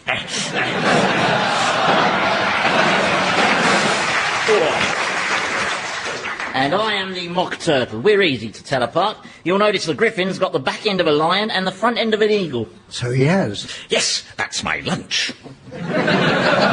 You're probably wondering why they call me a mock turtle. No. I was a real turtle once. When I was little, we all went to school, and our old schoolmaster, we called him the tortoise. And why did you call your schoolmaster the tortoise? Because he was a tortoise. And now, whenever I tell that story, people mock me. So that's why they call you the mock turtle. Is it? I never thought of that, do you know? I notice time passes very slowly in here.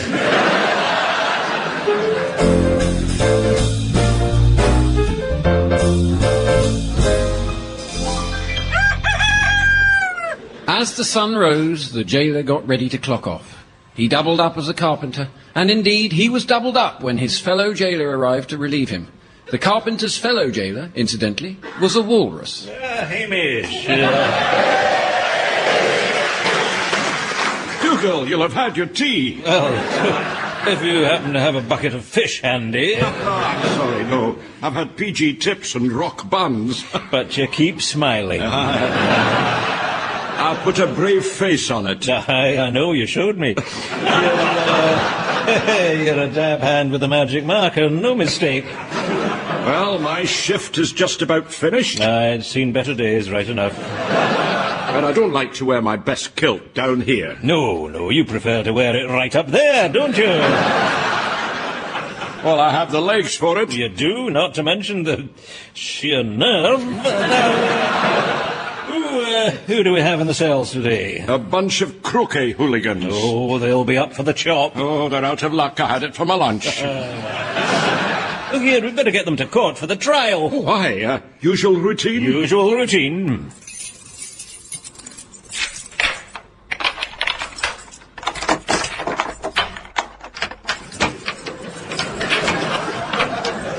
Well, that's got your wallet open. Is the key in there? Aye, it is. Now for the door. Good.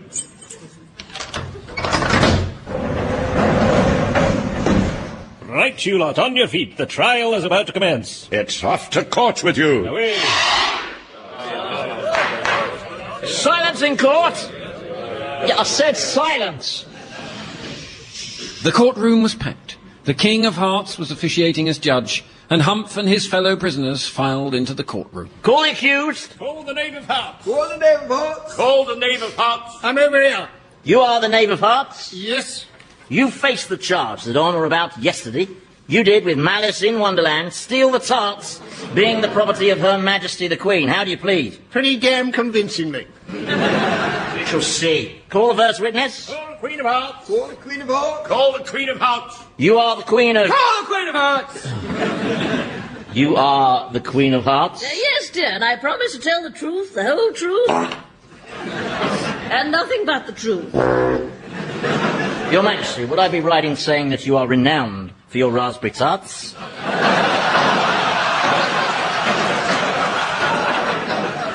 Yes, you could say that. Objection. What? The time has come. The walrus said. To talk of many things. Of shoes and ships and sealing wax. Of cabbages and kings. Of what? Cabbages. Cabbages? No. We had enough trouble with raspberry tarts. Insufficient evidence. Case dismissed. Hey! Disgraceful. This is a travesty, a blatant miscarriage of justice. What? Who said that? I do apologise, Your Majesty. That was my sporran. It's got a mind of its own. A talking sporran? Well, now, I've seen everything. Oh, I'm sorry. I'll adjust my kilt. Right, next case. What are the charges? My dear, this little girl and her fellow hooligans disrupted my croquet. How do you plead? They're guilty. Off with their heads. All of them? All of them. Including the Mad Hatter and the March Hare? We had nothing to do with it. We weren't even there. Let us appeal to your better nature through the medium of music, with a little number that goes like this.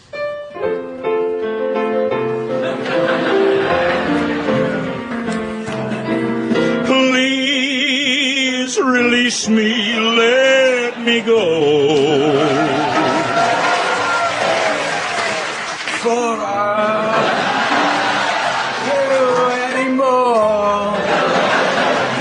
turn, Rob. To waste our lives would be a sin. Release me and let me love again. I have found a new love, dear, and I will always want him near. His lips are warm while yours are cold. Release me, my darling, let me go. Please release me, can't you see? You'd be a fool to cling to me. To live alive would bring us pain. So release me, let me love again.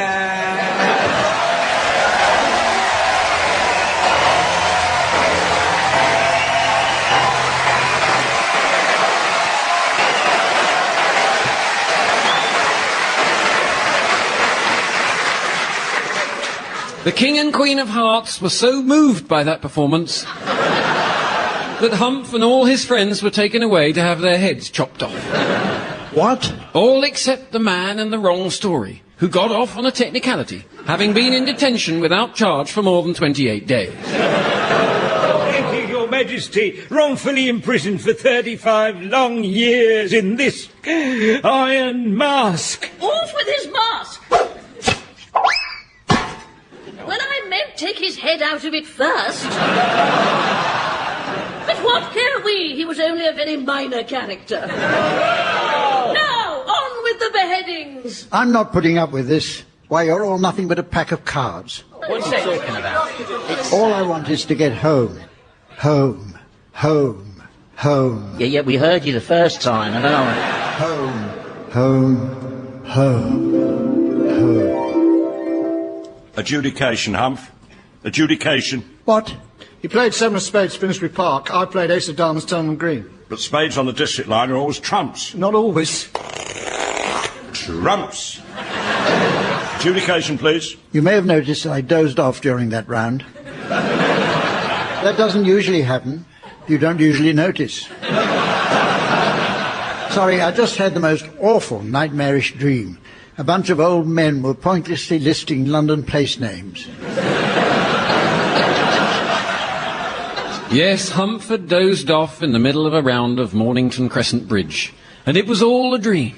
And so, ladies and gentlemen, as the chill... Do you mind? I'm in charge now. And so, ladies and gentlemen, as the chill wind of time carries aloft the solitary snowflake of destiny, and Network Southeast closes down for the week... I notice it's very nearly the end of the show.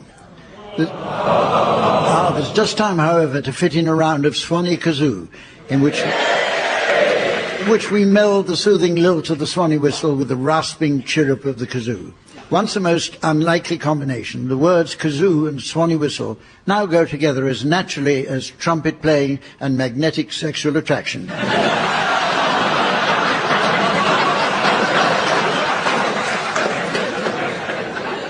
Cast, I'd like you to provide us with a rendition of Winter Wonderland to feature Tim and Graham on the Swanee whistle and the rest of you on the kazoo.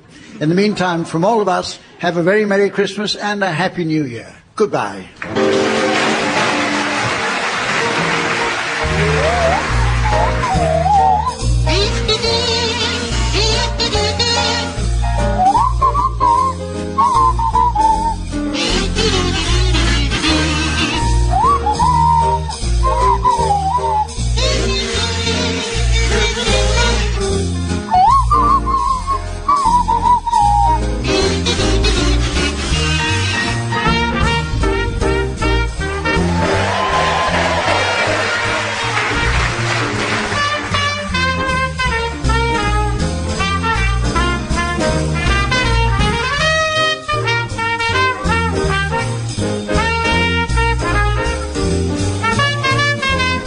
Humph in Wonderland starred Humphrey Lyttelton with Tim Brooke-Taylor, Rob Brydon, Barry Cryer, Jack Dee, Graham Garden, Andy Hamilton, Jeremy Hardy, Tony Hawkes, Colin Sell and Sandy Toksvig. It was written by Graham Garden and Ian Pattinson, with musical arrangements by Colin Sell at the piano, assisted by John Rhys-Jones on bass and Adrian McIntosh on drums. The producer was John Naismith, and it was a random production for BBC Radio 4.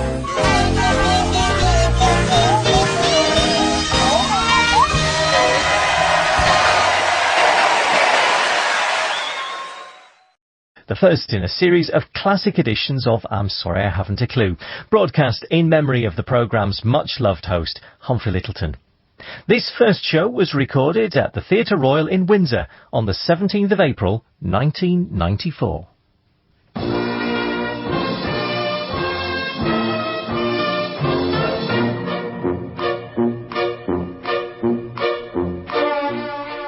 We present I'm Sorry I Haven't a Clue, the antidote to panel games.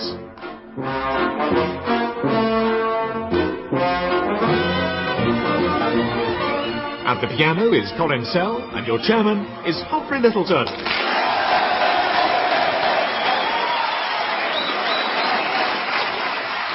Hello and welcome to a brand new series of I'm Sorry I Haven't a Clue. Today we're coming to you from the ancient and splendid Theatre Royal in Windsor, which I was interested to learn has been frequented by an impressive succession of queens.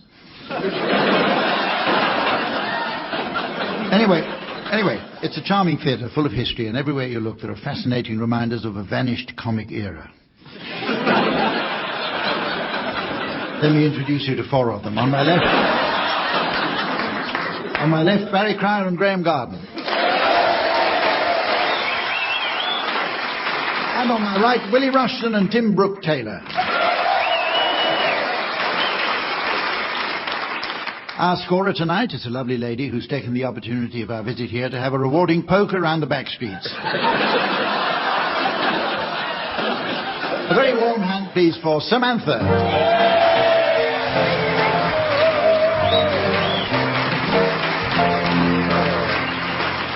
Right, teams, our first round is called Complete Song Lyrics, and it celebrates the work of the lyricist. Men like Peter Skellen and Richard Stilgoe, who I understand are revered by Mexicans for their sheet music.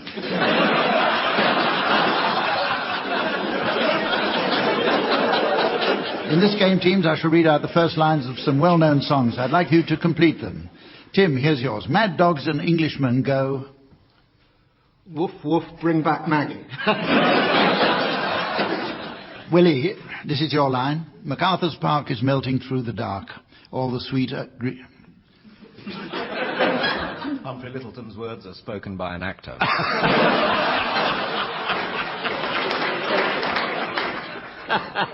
MacArthur's Park is melting through the dark. All the sweet green icing flowing down. Someone left the cake out in the rain. I don't think I can take it because it took so long to bake it and I'll never see that recipe again. Oh... Bugger.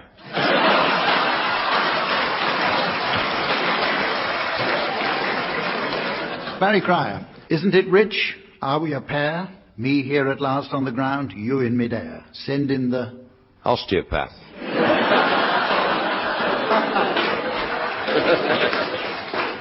Graham Garden, here's yours. When I was just a little girl, I asked my mother, what will I be? Will I be pretty? Will I be rich? Here's what she said to me. She said, son, you'll be a bachelor boy.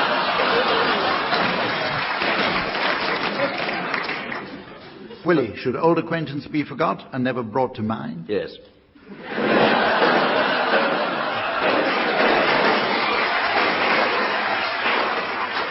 Barry, didn't we have a lovely time the day we went to Bangor? But she wasn't in.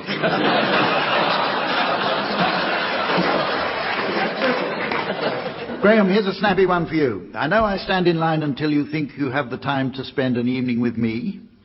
And if we go someplace to dance, I know that there's a chance you won't be leaving with me. And afterwards we drop into a quiet little place and have a drink or two, and then I go and spoil it all by saying something stupid like... I'm Humphrey Lyttelton.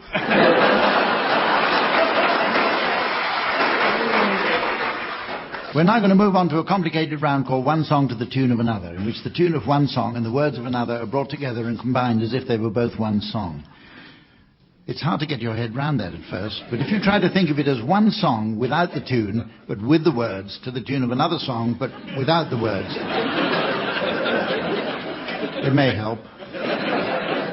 Teams, to accompany you, I'm sure we'd all like to welcome our brand new pianist. But until he's provided, we'll just have to make do with our old one. Here's Colin Sell.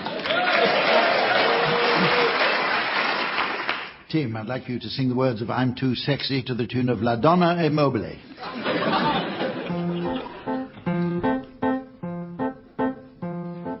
I am too sexy for my shirt, too sexy for my shirt, so sexy it hurts. And I'm sexy for Milan, too sexy for Milan, New York and Japan. Keep up, Colin, and I'm too sexy for your party. Too sexy for your party. Away and disco dancing. I'm a model, you know what I mean. And I do my little turn on the catwalk.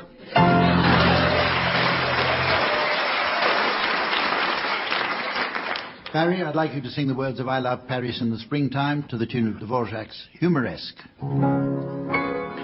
I love Paris in the springtime, I love Paris in the fall, I love Paris in the winter when it drizzles. I love Paris in the summer when it sizzles. I love Paris every moment of the year.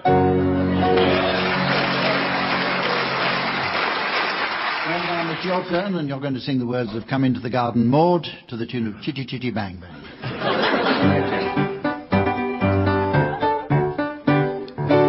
Come in to the garden Maud, for the black bad night has flown. Come in to the garden Maud, I am here at the gate alone. I am here at the gate alone, and the woodbine spices are wafted abroad, and the musk of the rose is blown for a breeze of morning doves and planet of lovers on high, beginning to faint in the light that she loves on a bed of daffodil sky, to faint in the light of the sun. She loves to faint in the light and to die. Come into the garden, Maud, for the black night. Come into the garden, Maud, for the black night has blown. Oh, yeah.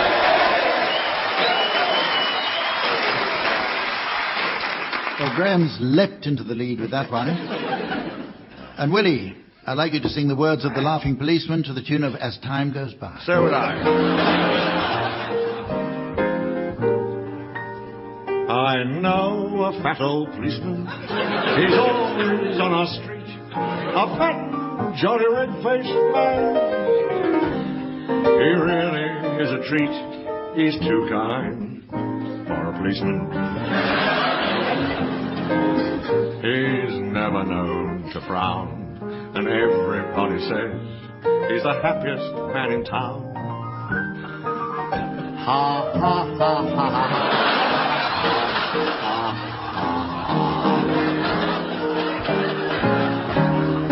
Whoa, ho, ho, ho, ho. Ha, ha, ha, ha. Ha, ha, whoa, ho, ho. Ha, ha, ha, ha. Ha, ha, ha, ha. Whoa, ho, ho, ho, ho, ho. Ha, ha, ha, ha, ha.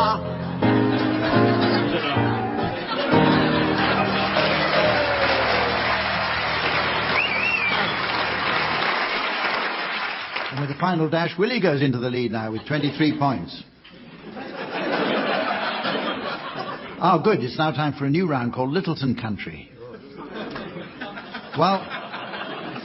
While twiddling my radio knob one afternoon in search of oral gratification.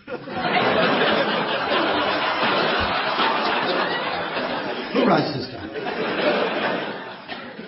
While twiddling my radio knob one afternoon in search of oral gratification, I happened upon the new Radio 4 program Anderson Country and was delighted to double its audience figures.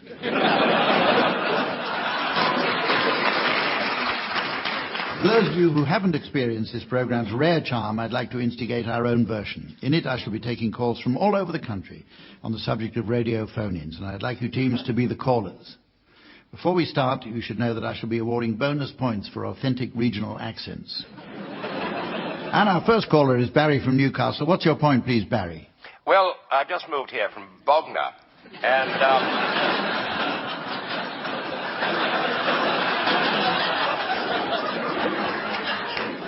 these jolly Geordies are really the salt of the earth. But what I was ringing was this current debate about women priests. Because my main interest is should male priests be allowed to marry each other. And I've always thought certainly if they love each other.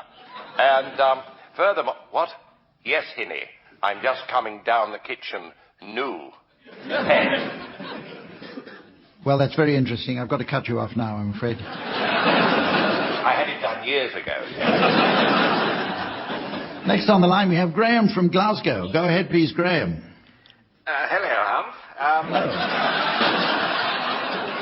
going to follow up the comments of my brother Barry.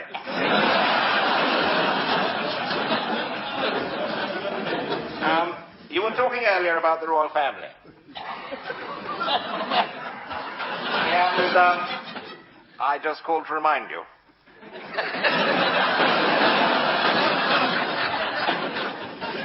Graham, you don't seem to have much of a Scottish accent. Well, I don't have much of a life. I'm listening to this program, aren't I? Oh, thank you very much for your call, Graham. And our next caller now, Willie from Belfast. What's your point, please, Willie? Well, Humphrey, I wanted to talk about the National Health Service. Quite frankly, I'd like to touch on Virginia Bottomley. I wondered if you knew whether or not on your 65th birthday they're going to return all my samples. Well, that's interesting, Willie from Belfast. We have 45 minutes left in the programme now. Finally, we have Tim from Cardiff, who was brought up in Australia by German parents. Tim. Oh, hi, the news. I came via Scotland, and it's nice to have beep, beep, beep, beep, beep, beep, beep, beep, beep, beep, beep.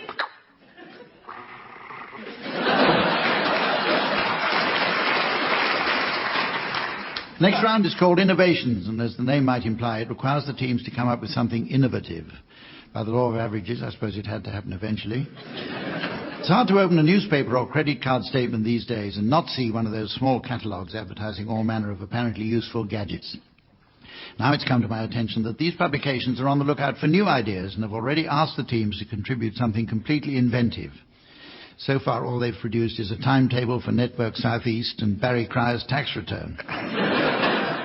So, teams, time to do better now and describe for us some exciting new inventions that you consider might be of interest to the people at the Innovations catalogue. Tim, I want you to start. You could buy a solar-powered Swiss Army toothpick. 8 picks for all size of gap. Or video minus. Quick while you're behind, Tim. Video minus. Just tap in a few numbers and Video Minus will turn off the television just as the programme gets exciting. Thank you, Tim. Barry, some innovations from you, please. There's the new combined Kalashnikov and funnel for opening milk cartons. Reversible periscope for self-hemorrhoidectomy. Oh, dear. Willie, how about you? A waste disposal unit that sounds like Lloyd Grossman. They've done that already. You will not fail to thrill to the whistling dildo. A lot more fun than Ronnie Reynald, and admittedly not as much use as luminous car gloves. A bouncy Windsor castle. If you happen to have royal children. With inflammable west wing.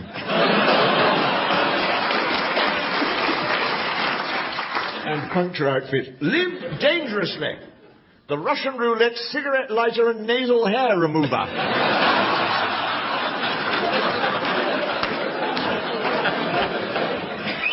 Oh, there goes my dildo. Okay, and you, Graham? Well, there's the tabletop innovations catalogue shredder. Telephone ignoring machine.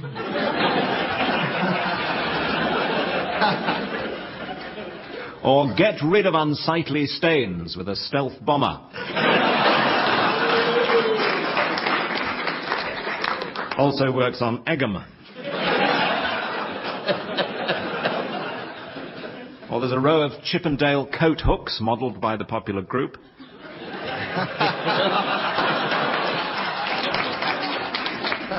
Well, we come to a round now called Sound Charades. The round is similar to the traditional game of charades. However, in our version, panellists will be permitted the use of their mouths. Each team should provide a charade of a book, play or film. The opposing team should then attempt to guess what it is. And the first charade, which Barry and Graham will have to guess, will now be displayed on the megabyte mainframe satellite cum laser display board that the theatres so kindly provided. Listeners will have to make do with the mystery voice which is coming up now. Schindler's List. Schindler's List. Okay, Barry and Graham, you're going to guess. Tim and Willie, stand by to perform your charade. Is it a book, a film, or a play? Well, it's actually a film, but there's a book with a similar name, and it's 2 words. And it goes something like this. 4 pounds mince, some tomatoes, 4 dozen eggs, 2 large sliced, and a pint of milk. Very good. Why are you leaning over like that?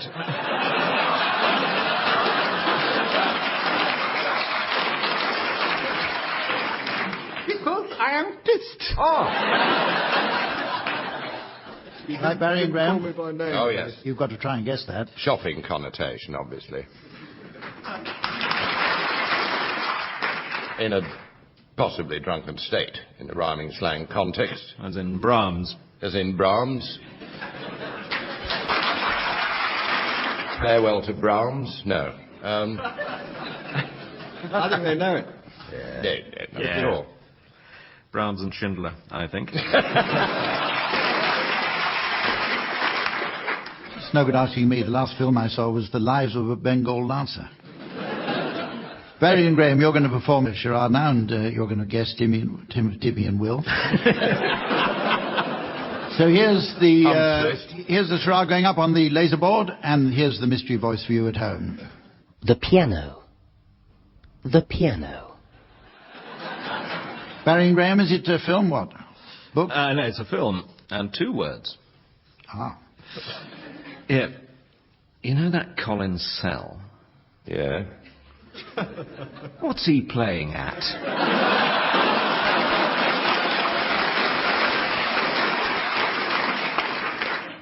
Well, it's obviously not the piano. So he's wrong and he loses points for saying that. There wasn't a piano in Lives of a Bengal Dancer. There was in the pit in front of the screen when you went.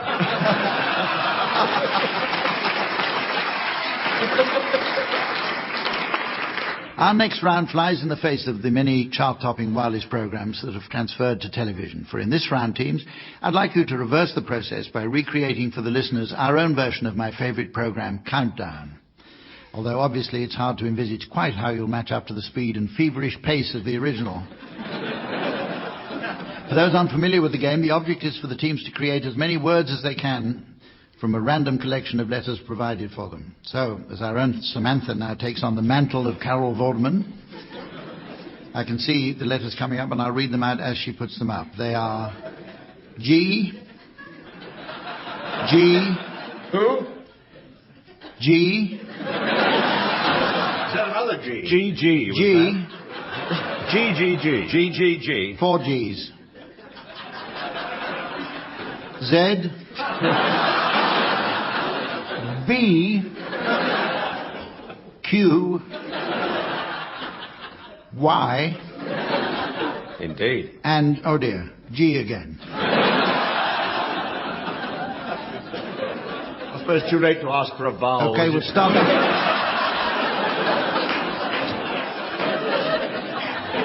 Start the clock, but as Colin Sell doesn't know the music for this one to play through the 30 seconds there, he's never up by 4:30 in the afternoon.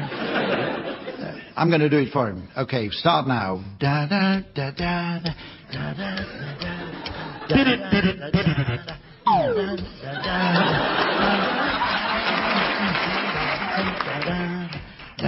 Bless his heart. He's counting you in. Oh. Okay, Okay. Thanks, Willie. Right, teams.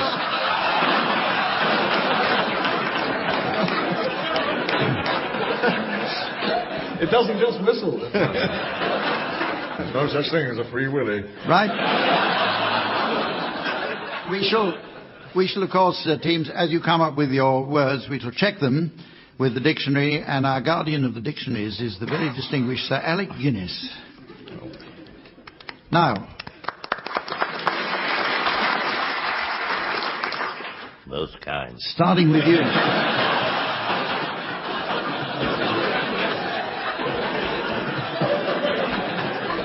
Okay, Barry. Sit next to me, Alec. Barry, do you have a word, and how many letters? Well, there's one obvious one, but it's not enough. How many letters is it? Well, the obvious one is 4 letters, but we'll go for something more ambitious than that, I think. Right, okay. Any thoughts, Graham? I got a 12-letter one. Yes. Yeah. I don't think, Sir Alec, I don't think we're allowed 12 letters, are we? Oh, sod it. See if you can do any better, Tim and Willie. We've got 11 words here. I've got 2 silent C's. I've got a novel by Geoffrey Archer.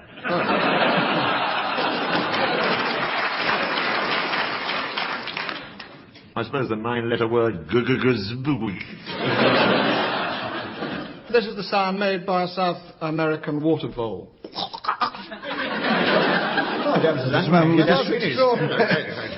Just refer to our dictionary. Yes, Tim, it's in the dictionary. And it's exactly as you described it, so you're the winner of that round. Our next round is entitled Just a Minute, which of course takes its name from that popular show hosted by Nicholas Parsons, Sailor of the Century. In it, one team member should attempt to sing a song of my choosing without repetition, hesitation, deviation, or repetition. A member of the opposing team may challenge by using his buzzer. Do please remember that excessive buzzing is likely to drown out the accompaniment provided by Colin Sell. Another good way is to use a pneumatic drill. Now then, the song. The song is It's Not Unusual. Graham, will you start, please?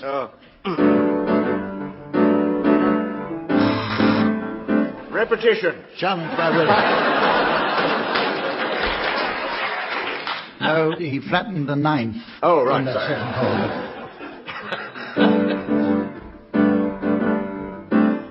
I see what you mean. It's not unusual to be loved by anyone. It's quite common to have fun with anybody. But when I see you hanging about with certain persons, it's hardly surprising to see me cry. I want to die.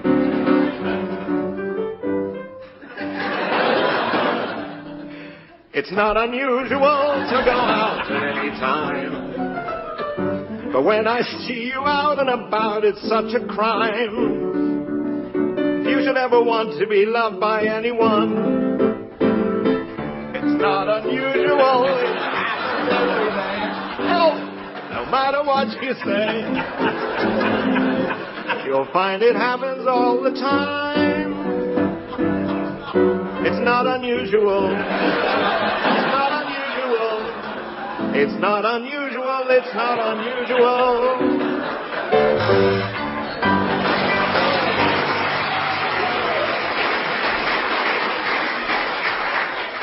Beautifully sung, but that's not exactly the point. That was perfect.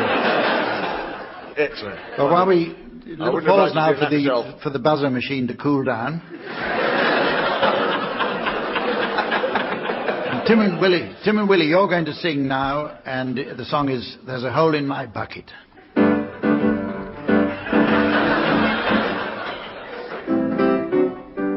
There's a hole in my bucket, dear Liza.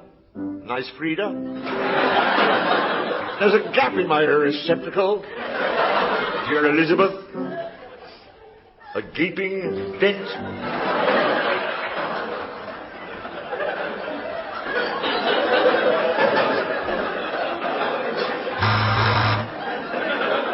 Enormous hesitation. I think I'll take a point or two off for that, because it was a bit long. Right, carry on. Then mend it, dear Georgie, Dear Barry, dear Gregory. Repetition of dear. What? Repetition of dear. Of course there is. I can't Two think of anything dears. else. Bad enough trying to think of a lot of different names.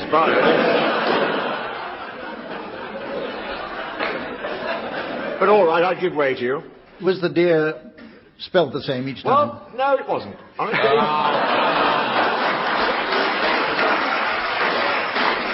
As you would gather, on one side it was capital letters, then it was in lower case.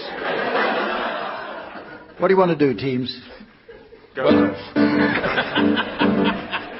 Well, that's almost all we've got time for, although there's just long enough, I think, for a quick round called Euro TV and Radio Guide. I'm sure there are quite a few British programmes, teams, that with only a minor adjustment or two would be extremely entertaining for our partners in Europe and even further afield. I'd like you now to suggest for us some continental versions of some of your favourite TV and radio programmes. And Barry, will you start, please? For Holland, Wimmel Fix It. Another good one for Holland. I'm sorry I haven't a clog.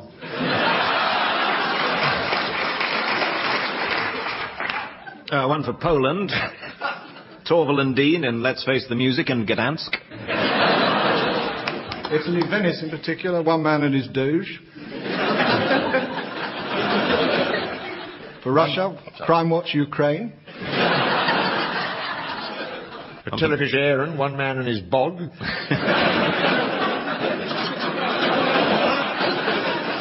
And the French could have One Man and His Frog.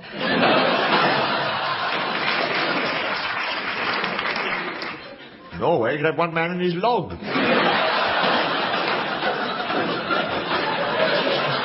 Albania, One Man and King Zog. Friday night is Munich night. For Norway, you could have Only Trolls and Norses.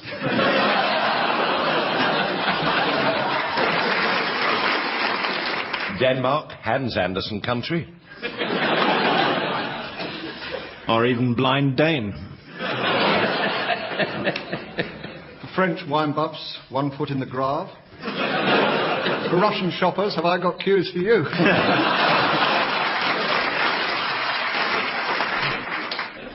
Well, they do say that time flies when you're having fun, and to prove it, I noticed my sundial has stopped. So that's all for now. Join us again next week. In the meantime, from the teams and myself, goodbye.